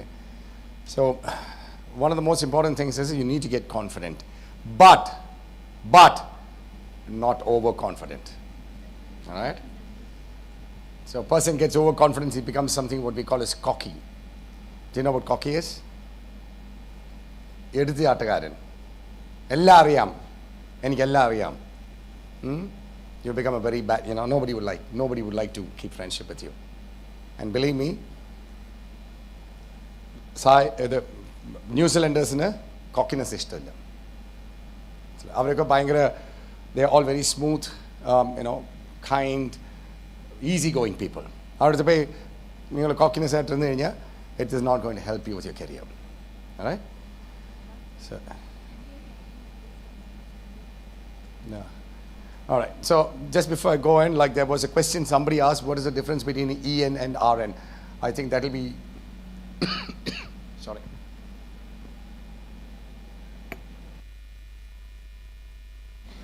The difference between an EN and an RN is obviously it's probably a shorter period in your degree. So you've done a degree or you've done a diploma. New Zealand Nursing Council at the moment is issuing a lot of letters to say you need to become an enrolled nurse if you've done a diploma or your experience is not quite meeting the RN competencies or the need to be a registered nurse in New Zealand. There's just a slight, they've just come out with a new scope of practice for an enrolled nurse which has made it a lot more wider. It used to be quite restrictive as to how you could be, being an enrolled nurse. You weren't able to direct and delegate. You couldn't care for patients that were deteriorating. You needed to escalate that to a registered nurse. So the scope has been slightly extended and there is some flexibility around clinical judgment for an enrolled nurse. So there's just only a few little things, and I showed you the domain competencies earlier for a registered nurse. There's just literally a few different things there, and one of them is if you have a deteriorating patient, you can't look after complex level care. So that's the skill set of a registered nurse. So it's just slightly different. However, it does not stop you from being a nurse in New Zealand. It's just your scope of practice is just a little bit less than that of a registered nurse. And that's just to keep you safe, I think, as an nurse in New Zealand based on your diploma, and maybe your skill set is slightly different, that's all. So it's not really too different, but it is different in terms of what you can and can't do.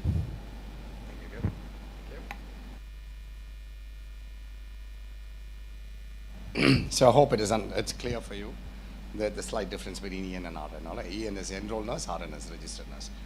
Now, my second point I want to share with you is, now, we have this problem, we as Indians have this problem.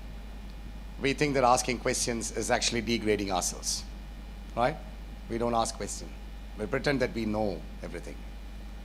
Adi cheyyale, right?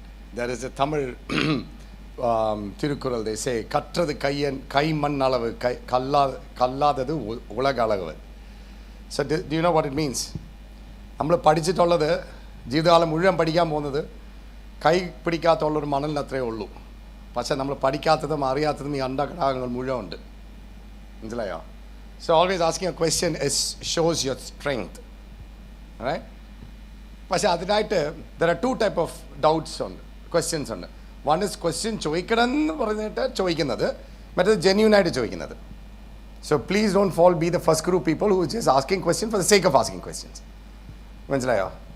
അത് ചെയ്യല്ലേ. പിന്നെ വേറെ രണ്ടാമത്തെ കാര്യം എന്താണെന്ന് വെച്ച് കഴിഞ്ഞാൽ, ഒരു പ്രാവശ്യം ഒരു ചോദ്യം ചോദിച്ചാൽ അത് പഠിച്ച് ഓർത്ത് ചെയ്യണം. പിന്നെയും പിറ്റേ ദിവസം അതേ ചോദ്യം ചോദിച്ചു കഴിഞ്ഞാൽ what's the point? Right? That is when you're degrading yourself, you're putting yourself down. All right? അതെ. പിന്നെ ഒരു ചോദ്യം ചോദിച്ച് അത് പഠിക്കണം നമ്മൾ. മനസ്സിലായി? അത് നമ്മൾ ഉൾക്കൊള്ളണം. അത് നമ്മൾ you should carry it, we should bring it out in our practice. So that's very important. Asking questions plus inculcating it into our habits, or including that or incorporating that into our practice is very important. All right? പിന്നെ അടുത്തുള്ളത് very important. ഇപ്പം നമ്മുടെ നാട്ടിലൊക്കെ ഇങ്ങനെ പോകാമെന്ന് വെച്ച് കഴിഞ്ഞാൽ അങ്ങനെ പോകും. മനസ്സിലായോ? അത് നമ്മുടെ നാട്ടിൽ തിരക്കാണ്. ബസ്സിൽ കയറും, ഇടിക്കും, തൊഴിക്കും, അതൊക്കെ കുഴപ്പമില്ല, ചോൾ ചെൽത്താഹെ. പക്ഷേ നമ്മുടെ നാട്ടിൽ അവിടെ അത് പറ്റില്ല. First and foremost thing, personal space is very important. എല്ലാവരും വന്നിട്ട് പേഴ്സണൽ സ്പേസ് എടുക്കുക.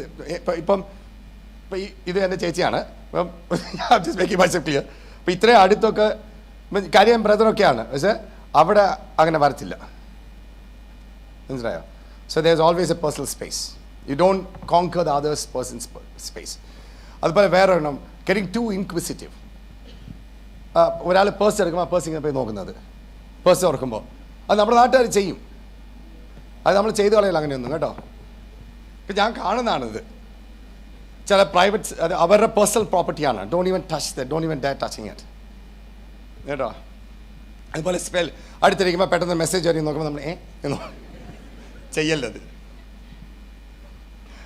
പിന്നെ വേറെ മെയിനായിട്ടൊരു കാര്യം, ഞങ്ങളവിടെ ചിലപ്പോൾ സൂപ്പർ മാർക്കറ്റിൽ പോകും, അല്ലെങ്കിൽ പോവും, അവിടെ ഒരു അയിൽ, ഇങ്ങനെ അയിൽ എന്നറിയാത്തില്ല, ഇങ്ങനെ സാധനം ഷെൽഫ് ഇരിക്കും. നമ്മുടെ നാട്ടുകാർ എന്നാന്നറിയാമോ, ഒരു ട്രോളി കൊണ്ടുവന്ന് അവിടെ നിർത്തിയിട്ട് ഇങ്ങനെ അങ്ങ് നിൽക്കും.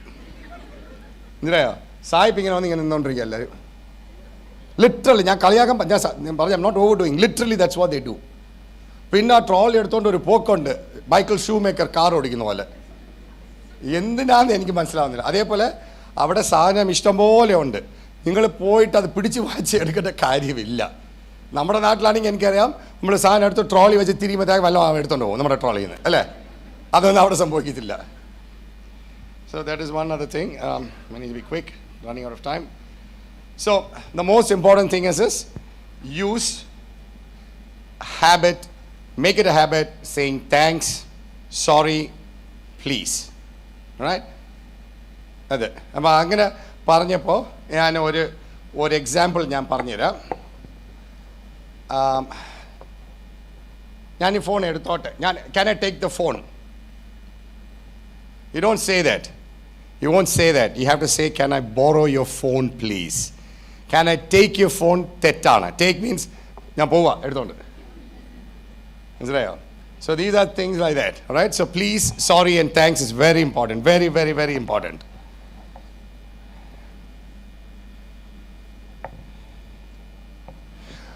That's a very important thing. നമ്മളെല്ലാവരും ജനിച്ചത് ഇംഗ്ലീഷായിട്ടല്ല. വി വിൽ നോട്ട്, നമ്മൾ സായിപ്പ് മദാമേ അല്ല. ആ പേരൻസ് ആർ നോട്ട് സായിപ്പ് മദാമല്ല. വീട്ടിൽ ഇംഗ്ലീഷല്ല നമ്മൾ പറഞ്ഞു വളർന്നത്, തമിഴാണ്, മലയാളമാണ്, അല്ലേ? അപ്പം നമ്മുടെ പ്രൊനൗൺസിയേഷൻസ് തെറ്റി. ഞാൻ പോയിട്ട് ഇപ്പോൾ 20 വർഷം കഴിഞ്ഞ് ഇപ്പോഴും ഞാൻ എൻ്റെ പ്രൊനൗൺസിയേഷൻസ് പഠിച്ചുകൊണ്ടിരിക്കുകയാണ്. അപ്പം നമ്മളത് ചെയ്യേണ്ടത്, most important thing is we need to listen what others say. Right? അപ്പോൾ നമ്മൾ തെറ്റുണ്ടെങ്കിൽ, നമ്മൾ പ്രൊനൗൺസ് ചെയ്യുന്ന തെറ്റാണെങ്കിൽ ഇമ്മീഡിയറ്റായിട്ട് make it a point to change that and start using the right pronunciation. ഞാനിവിടെ റൂമിൽ നിന്നപ്പോൾ ഞാൻ ഒരു കാര്യം എല്ലാവരും പറയുന്നത് കേട്ടു. ഇതെന്നാ ഇംഗ്ലീഷിൽ എന്നാ പറയുന്നത് പറഞ്ഞോ? ഇത് ഇംഗ്ലീഷിൽ എന്നാ? ഞാനിപ്പോൾ ചെയ്തില്ല ഒരു കാര്യം, അതിന് ഇംഗ്ലീഷിൽ അതിനൊരു പേരുണ്ട്. എന്നാ? Sorry, it's not cuff, it's cough. മനസ്സിലായോ? നമ്മുടെ മലയാളി എല്ലാവരും കഫ് എന്ന് പറയും, it's കോഫ്.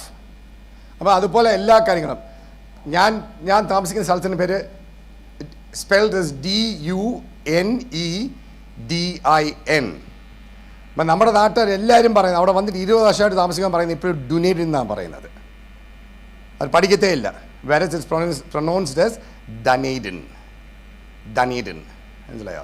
But Dunedin is the old Gothic name for Edinburgh. സ്കോട്ട്ലൻഡിലുള്ള എഡിൻബറയുടെ പഴയ ഗോത്തിക് പേരായിരുന്നു Dunedin. And Dunedin is a city which is being copied exactly like Edinburgh. So നമ്മുടെ നാട്ടുകാർ pronunciation എത്ര പ്രാവശ്യം കേട്ടാലും അത് അവർക്ക് they are not bothered. പഠിക്കത്തില്ല. Do you know why? അത് എന്നറിയാവോ? കാരണം എന്നറിയാവോ? ആർക്കെങ്കിലും പറയാൻ പറ്റുമോ വൈ നമ്മുടെ നാട്ടുകാർ എന്നെ പ്രൊനൗൺസിയേഷൻ പഠിക്കാത്തതിന് വല്ല കാരണം പറയാൻ പറ്റുമോ ആർക്കെങ്കിലും? Take a wild guess. This is അറിയുന്ന ഒരു ഇൻട്രാക്റ്റീവ് പ്രോഗ്രാമാണ്. നിങ്ങൾ ഏതെന്നെ പറഞ്ഞല്ലോ, എന്നെ പറഞ്ഞത് നിങ്ങൾ ഏതെന്നെ പറഞ്ഞില്ലേ ഇപ്പോൾ? Don't feel shy, stop feeling shy. എന്നാ പറഞ്ഞത്? എന്ന് പറഞ്ഞേ, എല്ലാവരും കേൾക്കട്ടെ. നിൽക്കേ പറ. First of all, we will not ready to accept. Maybe one possible. Yeah, that is right. I can agree that. Then another, we will not listen properly. That's true. We think we are right. അതുകൊണ്ട് നമ്മളെ കഴിഞ്ഞ എല്ലാവരും ഇല്ല, അല്ലേ? ഇതിൻ്റെ കൂടെ വേറെ ഒരു കാരണം കൂടെ ഉണ്ട്. എന്നാന്ന് വെച്ച് കഴിഞ്ഞാൽ നമ്മൾ ഇൻറ്റഗ്രേറ്റ് ചെയ്യത്തില്ല. Do you know what integration is? നമ്മളിപ്പോൾ ജീവിക്കാൻ പോകുന്നത്, നിങ്ങളെല്ലാവരും ജീവിക്കാൻ പോകുന്നത് ന്യൂസിലൻഡിലാണ്. പക്ഷേ നിങ്ങൾ ന്യൂസിലൻഡേഴ്സായിട്ട് നിങ്ങൾ ഇൻറ്റഗ്രേറ്റ് ചെയ്യത്തില്ല. നിങ്ങൾക്കൊരു മലയാളി ഒരു ഗ്രൂപ്പ്, ഒരു ക്ലീഷേ, ഒരു ക്ലിക്ക് കാണും. അതിനകത്ത് ഇപ്പം അവിടെ ഒരു മലയാളി സമാജം കാണും. ആ സമാജത്തിനകത്ത് തന്നെ 15 ഗ്രൂപ്പുണ്ട്.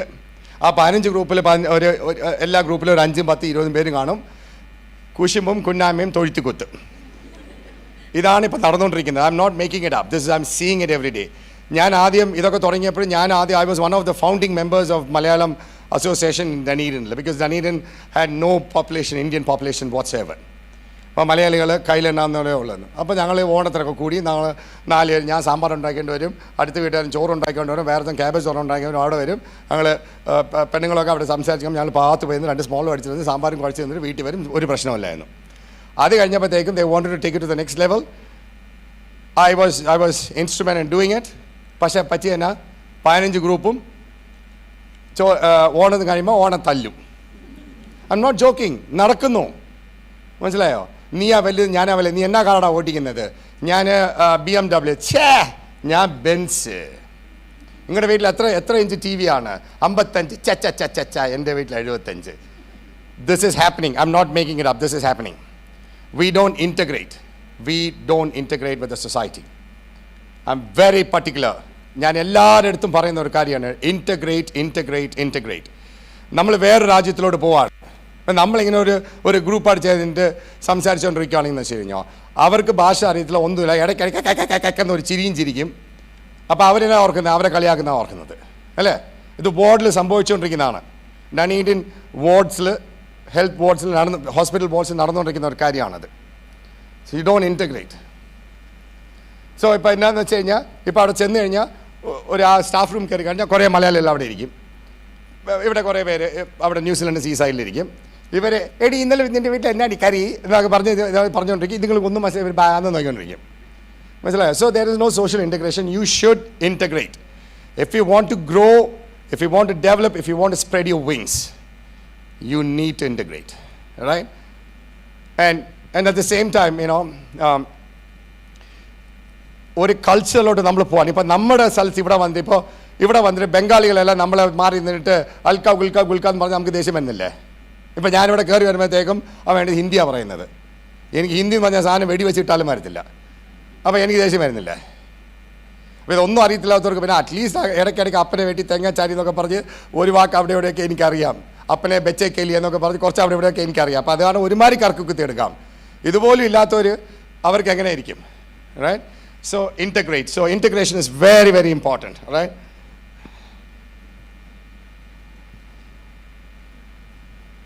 ഞാൻ അവിടെ നോട്ട് ചെയ്ത് വെച്ചാൽ മറക്കാതിരിക്കാനായിട്ട്. Observation is very important. Listen to observe what others are doing.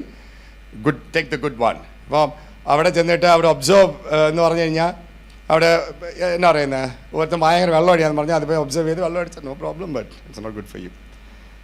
Right. The next one is think about your communication. ചുമ്മാ ഓടിച്ചെന്ന് ഏതെങ്കിലും എഴുതി വെച്ച് ഇമെയിൽ പടയിൽ തട്ടിവിടാൻ പാടില്ല. You think what you're going to write. But the most important thing is this: you'll have your notes. Handover notes. Handover notes. Take a moment, think what you're going to write, and then write. After you write, read it once again. അല്ലെങ്കിൽ മൊത്തം മാറിപ്പോ. നമുക്കുള്ള ഏറ്റവും വലിയ issue എന്ന് വെച്ചാൽ it's a hard exercise, it's a hard task which I recommend everybody do. One think in English as well. ഇപ്പോൾ നമ്മൾ ചെയ്യുന്നത് we think in Malayalam and then we translate. Translate ചെയ്യുമ്പോൾ we normally tend to do a literal translation. Literal translation, word by word translation ചെയ്യും. അങ്ങനെ എഴുതി കഴിയുമ്പോൾ English അങ്ങനെയല്ല. മനസ്സിലായോ? So you need to start. അപ്പോൾ ഗ്രാമർ തെറ്റി പോകുന്നത്. So you need to start. It's a hard task, extreme hard task. Takes a lot of time and effort and practice. Start thinking in English. So that will help you with your communication. So before you're going to write something, before you're going to officially say something, think about that. ഞാൻ പറയുന്നത് ശരിയാണോ അല്ല ഞാൻ എഴുതിയത് ശരിയാണോ? Read it one more time before you're going to hit the send button. All right? Or, finalize your notes.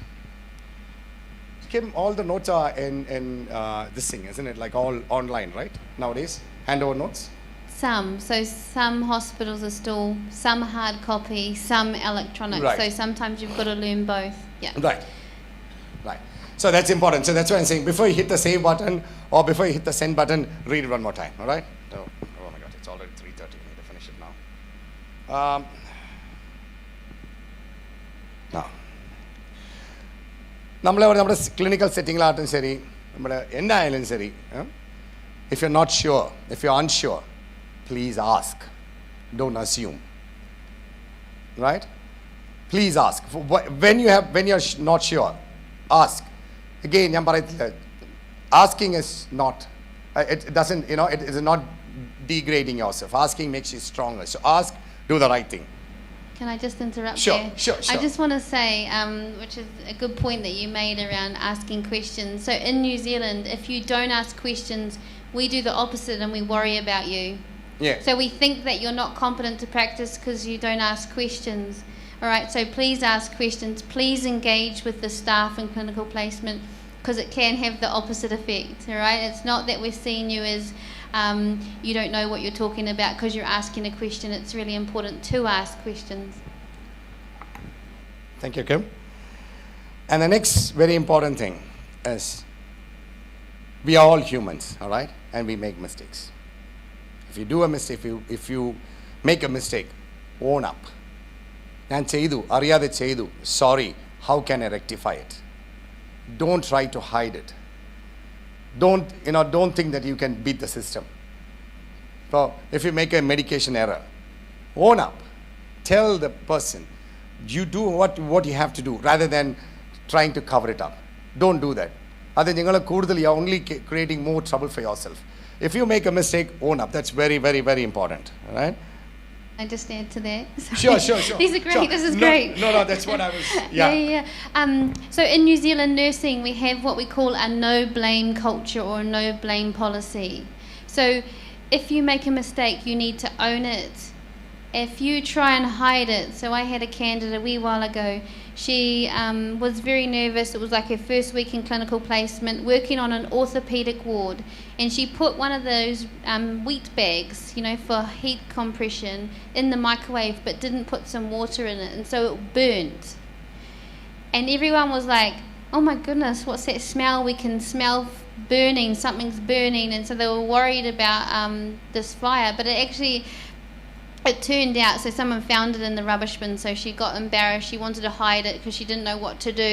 So she chucked it in the rubbish bin, and then when people asked her, did you do that? No. So I had to then spend quite a bit of time talking to her about actually, you're not going to get in trouble. It's okay to be honest and open. We want to help support you as well, because that would have been quite traumatic, because she's like trying to hide it because she's so scared that she's going to get kicked off the course or something because she's made a mistake.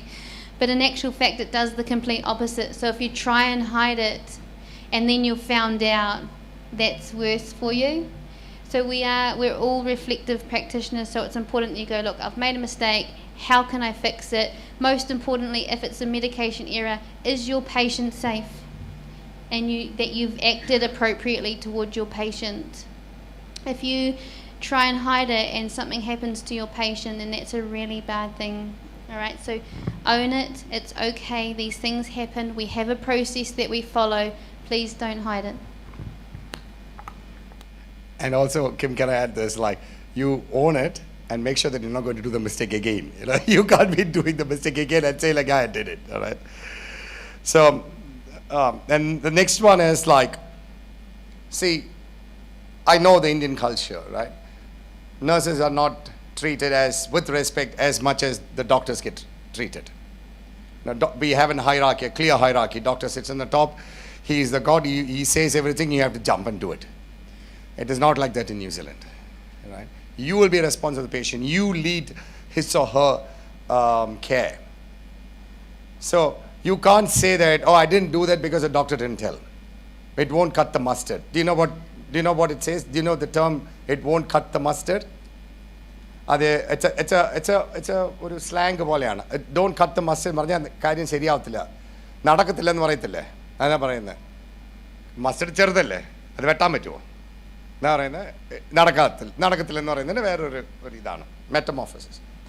Right? So അങ്ങനെ പറഞ്ഞ് നമുക്ക് ഒഴിയാൻ പറ്റില്ല. It's your responsibility. If something is not right, you are the one who has to put your hand up, you are the one who has to follow up, you are the one who has to chase up, you are the one who has to do it.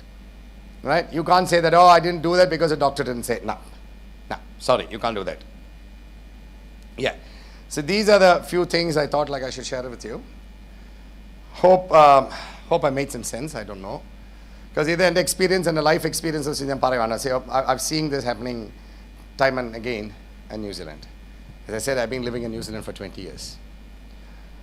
I just want to share one funny instance happened in my life, or when I was traveling to New Zealand.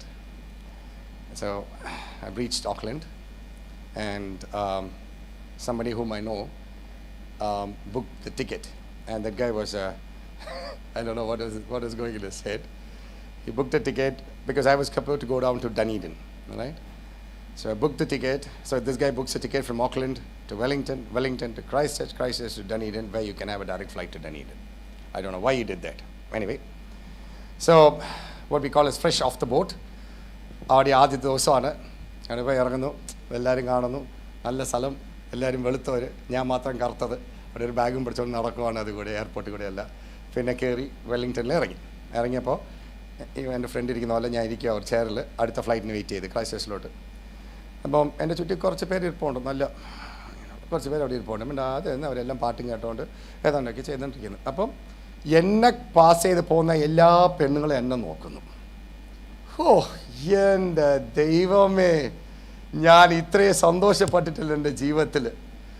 എന്നെ ആരും തിരിഞ്ഞു നോക്കാത്തൊരു വ്യക്തിയെ എല്ലാ പെണ്ണുങ്ങളും തിരിഞ്ഞു നോക്കുന്നു. ഞാൻ കണ്ണാടി നോക്കുന്നു, മുടിയൊക്കെ ചെയ്യുന്നു, എനിക്കറിഞ്ഞൂടെ എന്നാ പറ്റിയത്. പ്ലെയിനിൽ കയറി ക്രൈസ്റ്റേഴ്സിൽ ഇറങ്ങി, പിന്നെ കഴിഞ്ഞപ്പോൾ ആരും എന്നെ നോക്കുന്നില്ല. ഇതെന്നാ മറിമായത്. ശരി, അത് കഴിഞ്ഞ് ഞാൻ ഡെനീനിൽ ഇറങ്ങി, ആ തളപ്പത്തിലിറങ്ങി. എൻ്റെ വൈഫിന് റെനി എന്നാണ്, റെനി ജോലിക്ക് പോകും. ഞാൻ അതുവഴി ഒരു മാപ്പ്, അന്ന് ഈ GPS അതൊന്നും ഇല്ല, ഒരു മാപ്പുണ്ട്, മാപ്പ് എടുത്ത് പിടിച്ചുകൊണ്ട് ചിലപ്പോൾ തലകുത്തിയായിരിക്കും പിടിച്ച് നോക്കുന്നത്. അത് ഒരുമാതിരി തലകുത്തി നേരെയൊക്കെ ആക്കി എല്ലാം നടന്ന് പിന്നെ പോയപ്പോൾ ഒരു വലിയൊരു പോസ്റ്ററുണ്ട്. അതിനകത്ത് അപ്പം ഞാൻ പറഞ്ഞില്ലേ എന്നപ്പോൾ എൻ്റെ ചുറ്റി കുറേ വലിയ ആളുകളുണ്ടെന്ന്. അപ്പോൾ അവന്മാരിങ്ങനെ നിൽക്കുന്നു ആ പോസ്റ്ററിൽ. അതെന്നുവെച്ചാൽ അതായിരുന്നു ന്യൂസിലൻഡിൻ്റെ rugby team, the All Blacks. 15 പേരായിരുന്നു അത്. അവരാണ് എന്നെ ചുറ്റിയിരുന്നത്.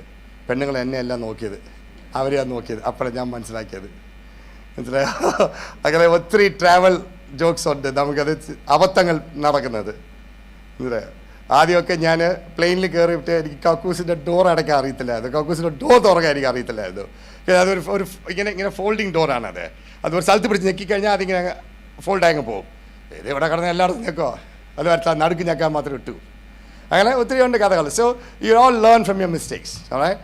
But see the lighter side of your mistakes. In that note, good luck. See you on the other side, which is in New Zealand, very soon. And yeah, we'll all work together as a team. We'll get you there as soon as we can. All right? Good luck. I just want to say thank you to you all coming today. I know some of you have travelled quite a way to come, and I really appreciate it. It's an indication that you're being proactive, you want to engage, you're wanting to learn and source some information and get yourself prepared to come to New Zealand. So that's really awesome that you're doing that. So thank you very much. I really appreciate the conversations that we've had. Some of you have come up and had a conversation with me, and we've had a chat. So thank you. It's been a real pleasure coming to India, coming to your country and spending time immersing myself in your culture, because it's different in New Zealand. So thank you, and I wish you all the very best. I look forward to when you come to New Zealand and hearing that you've got your visa and you've got your ticket and you're on your way and you're doing well, and then at the end of that, once you finish your placement, you've got your New Zealand registration. So it's quite a journey, but you're on the journey and it's exciting. So all the best.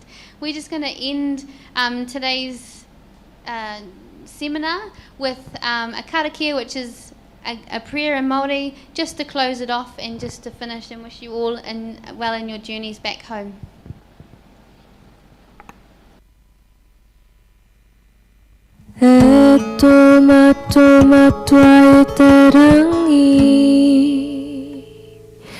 Kia taputo ingoa, kia tai mai tō rangatiratanga, kia mea te atale pai ai ki runga ki te whenua,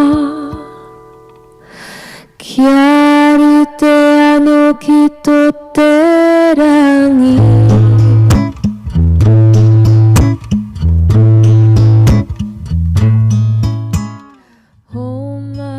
Kia mātou ai anei, e taro mā mātou mō te nei rā murua o mātou hara, me mātou hoki e muru nei, I o te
Kim, I had to personally thank you for taking all the effort, traveling 18,000 kilometers for us, from the cold to the heat.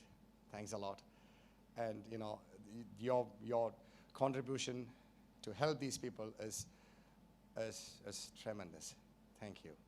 Thanks a lot. So thank you everyone for taking the effort to come here. And as I keep telling, this is an investment you guys made today, right? Because I'm sure you would have, the OSCE has been demystified for you. Now you know what OSCE is. Now I don't think you'll be scared of that. Am I correct? Am I correct in saying that? Yes. Yes. So that is one of my main reasons we are organizing this, because people are scared.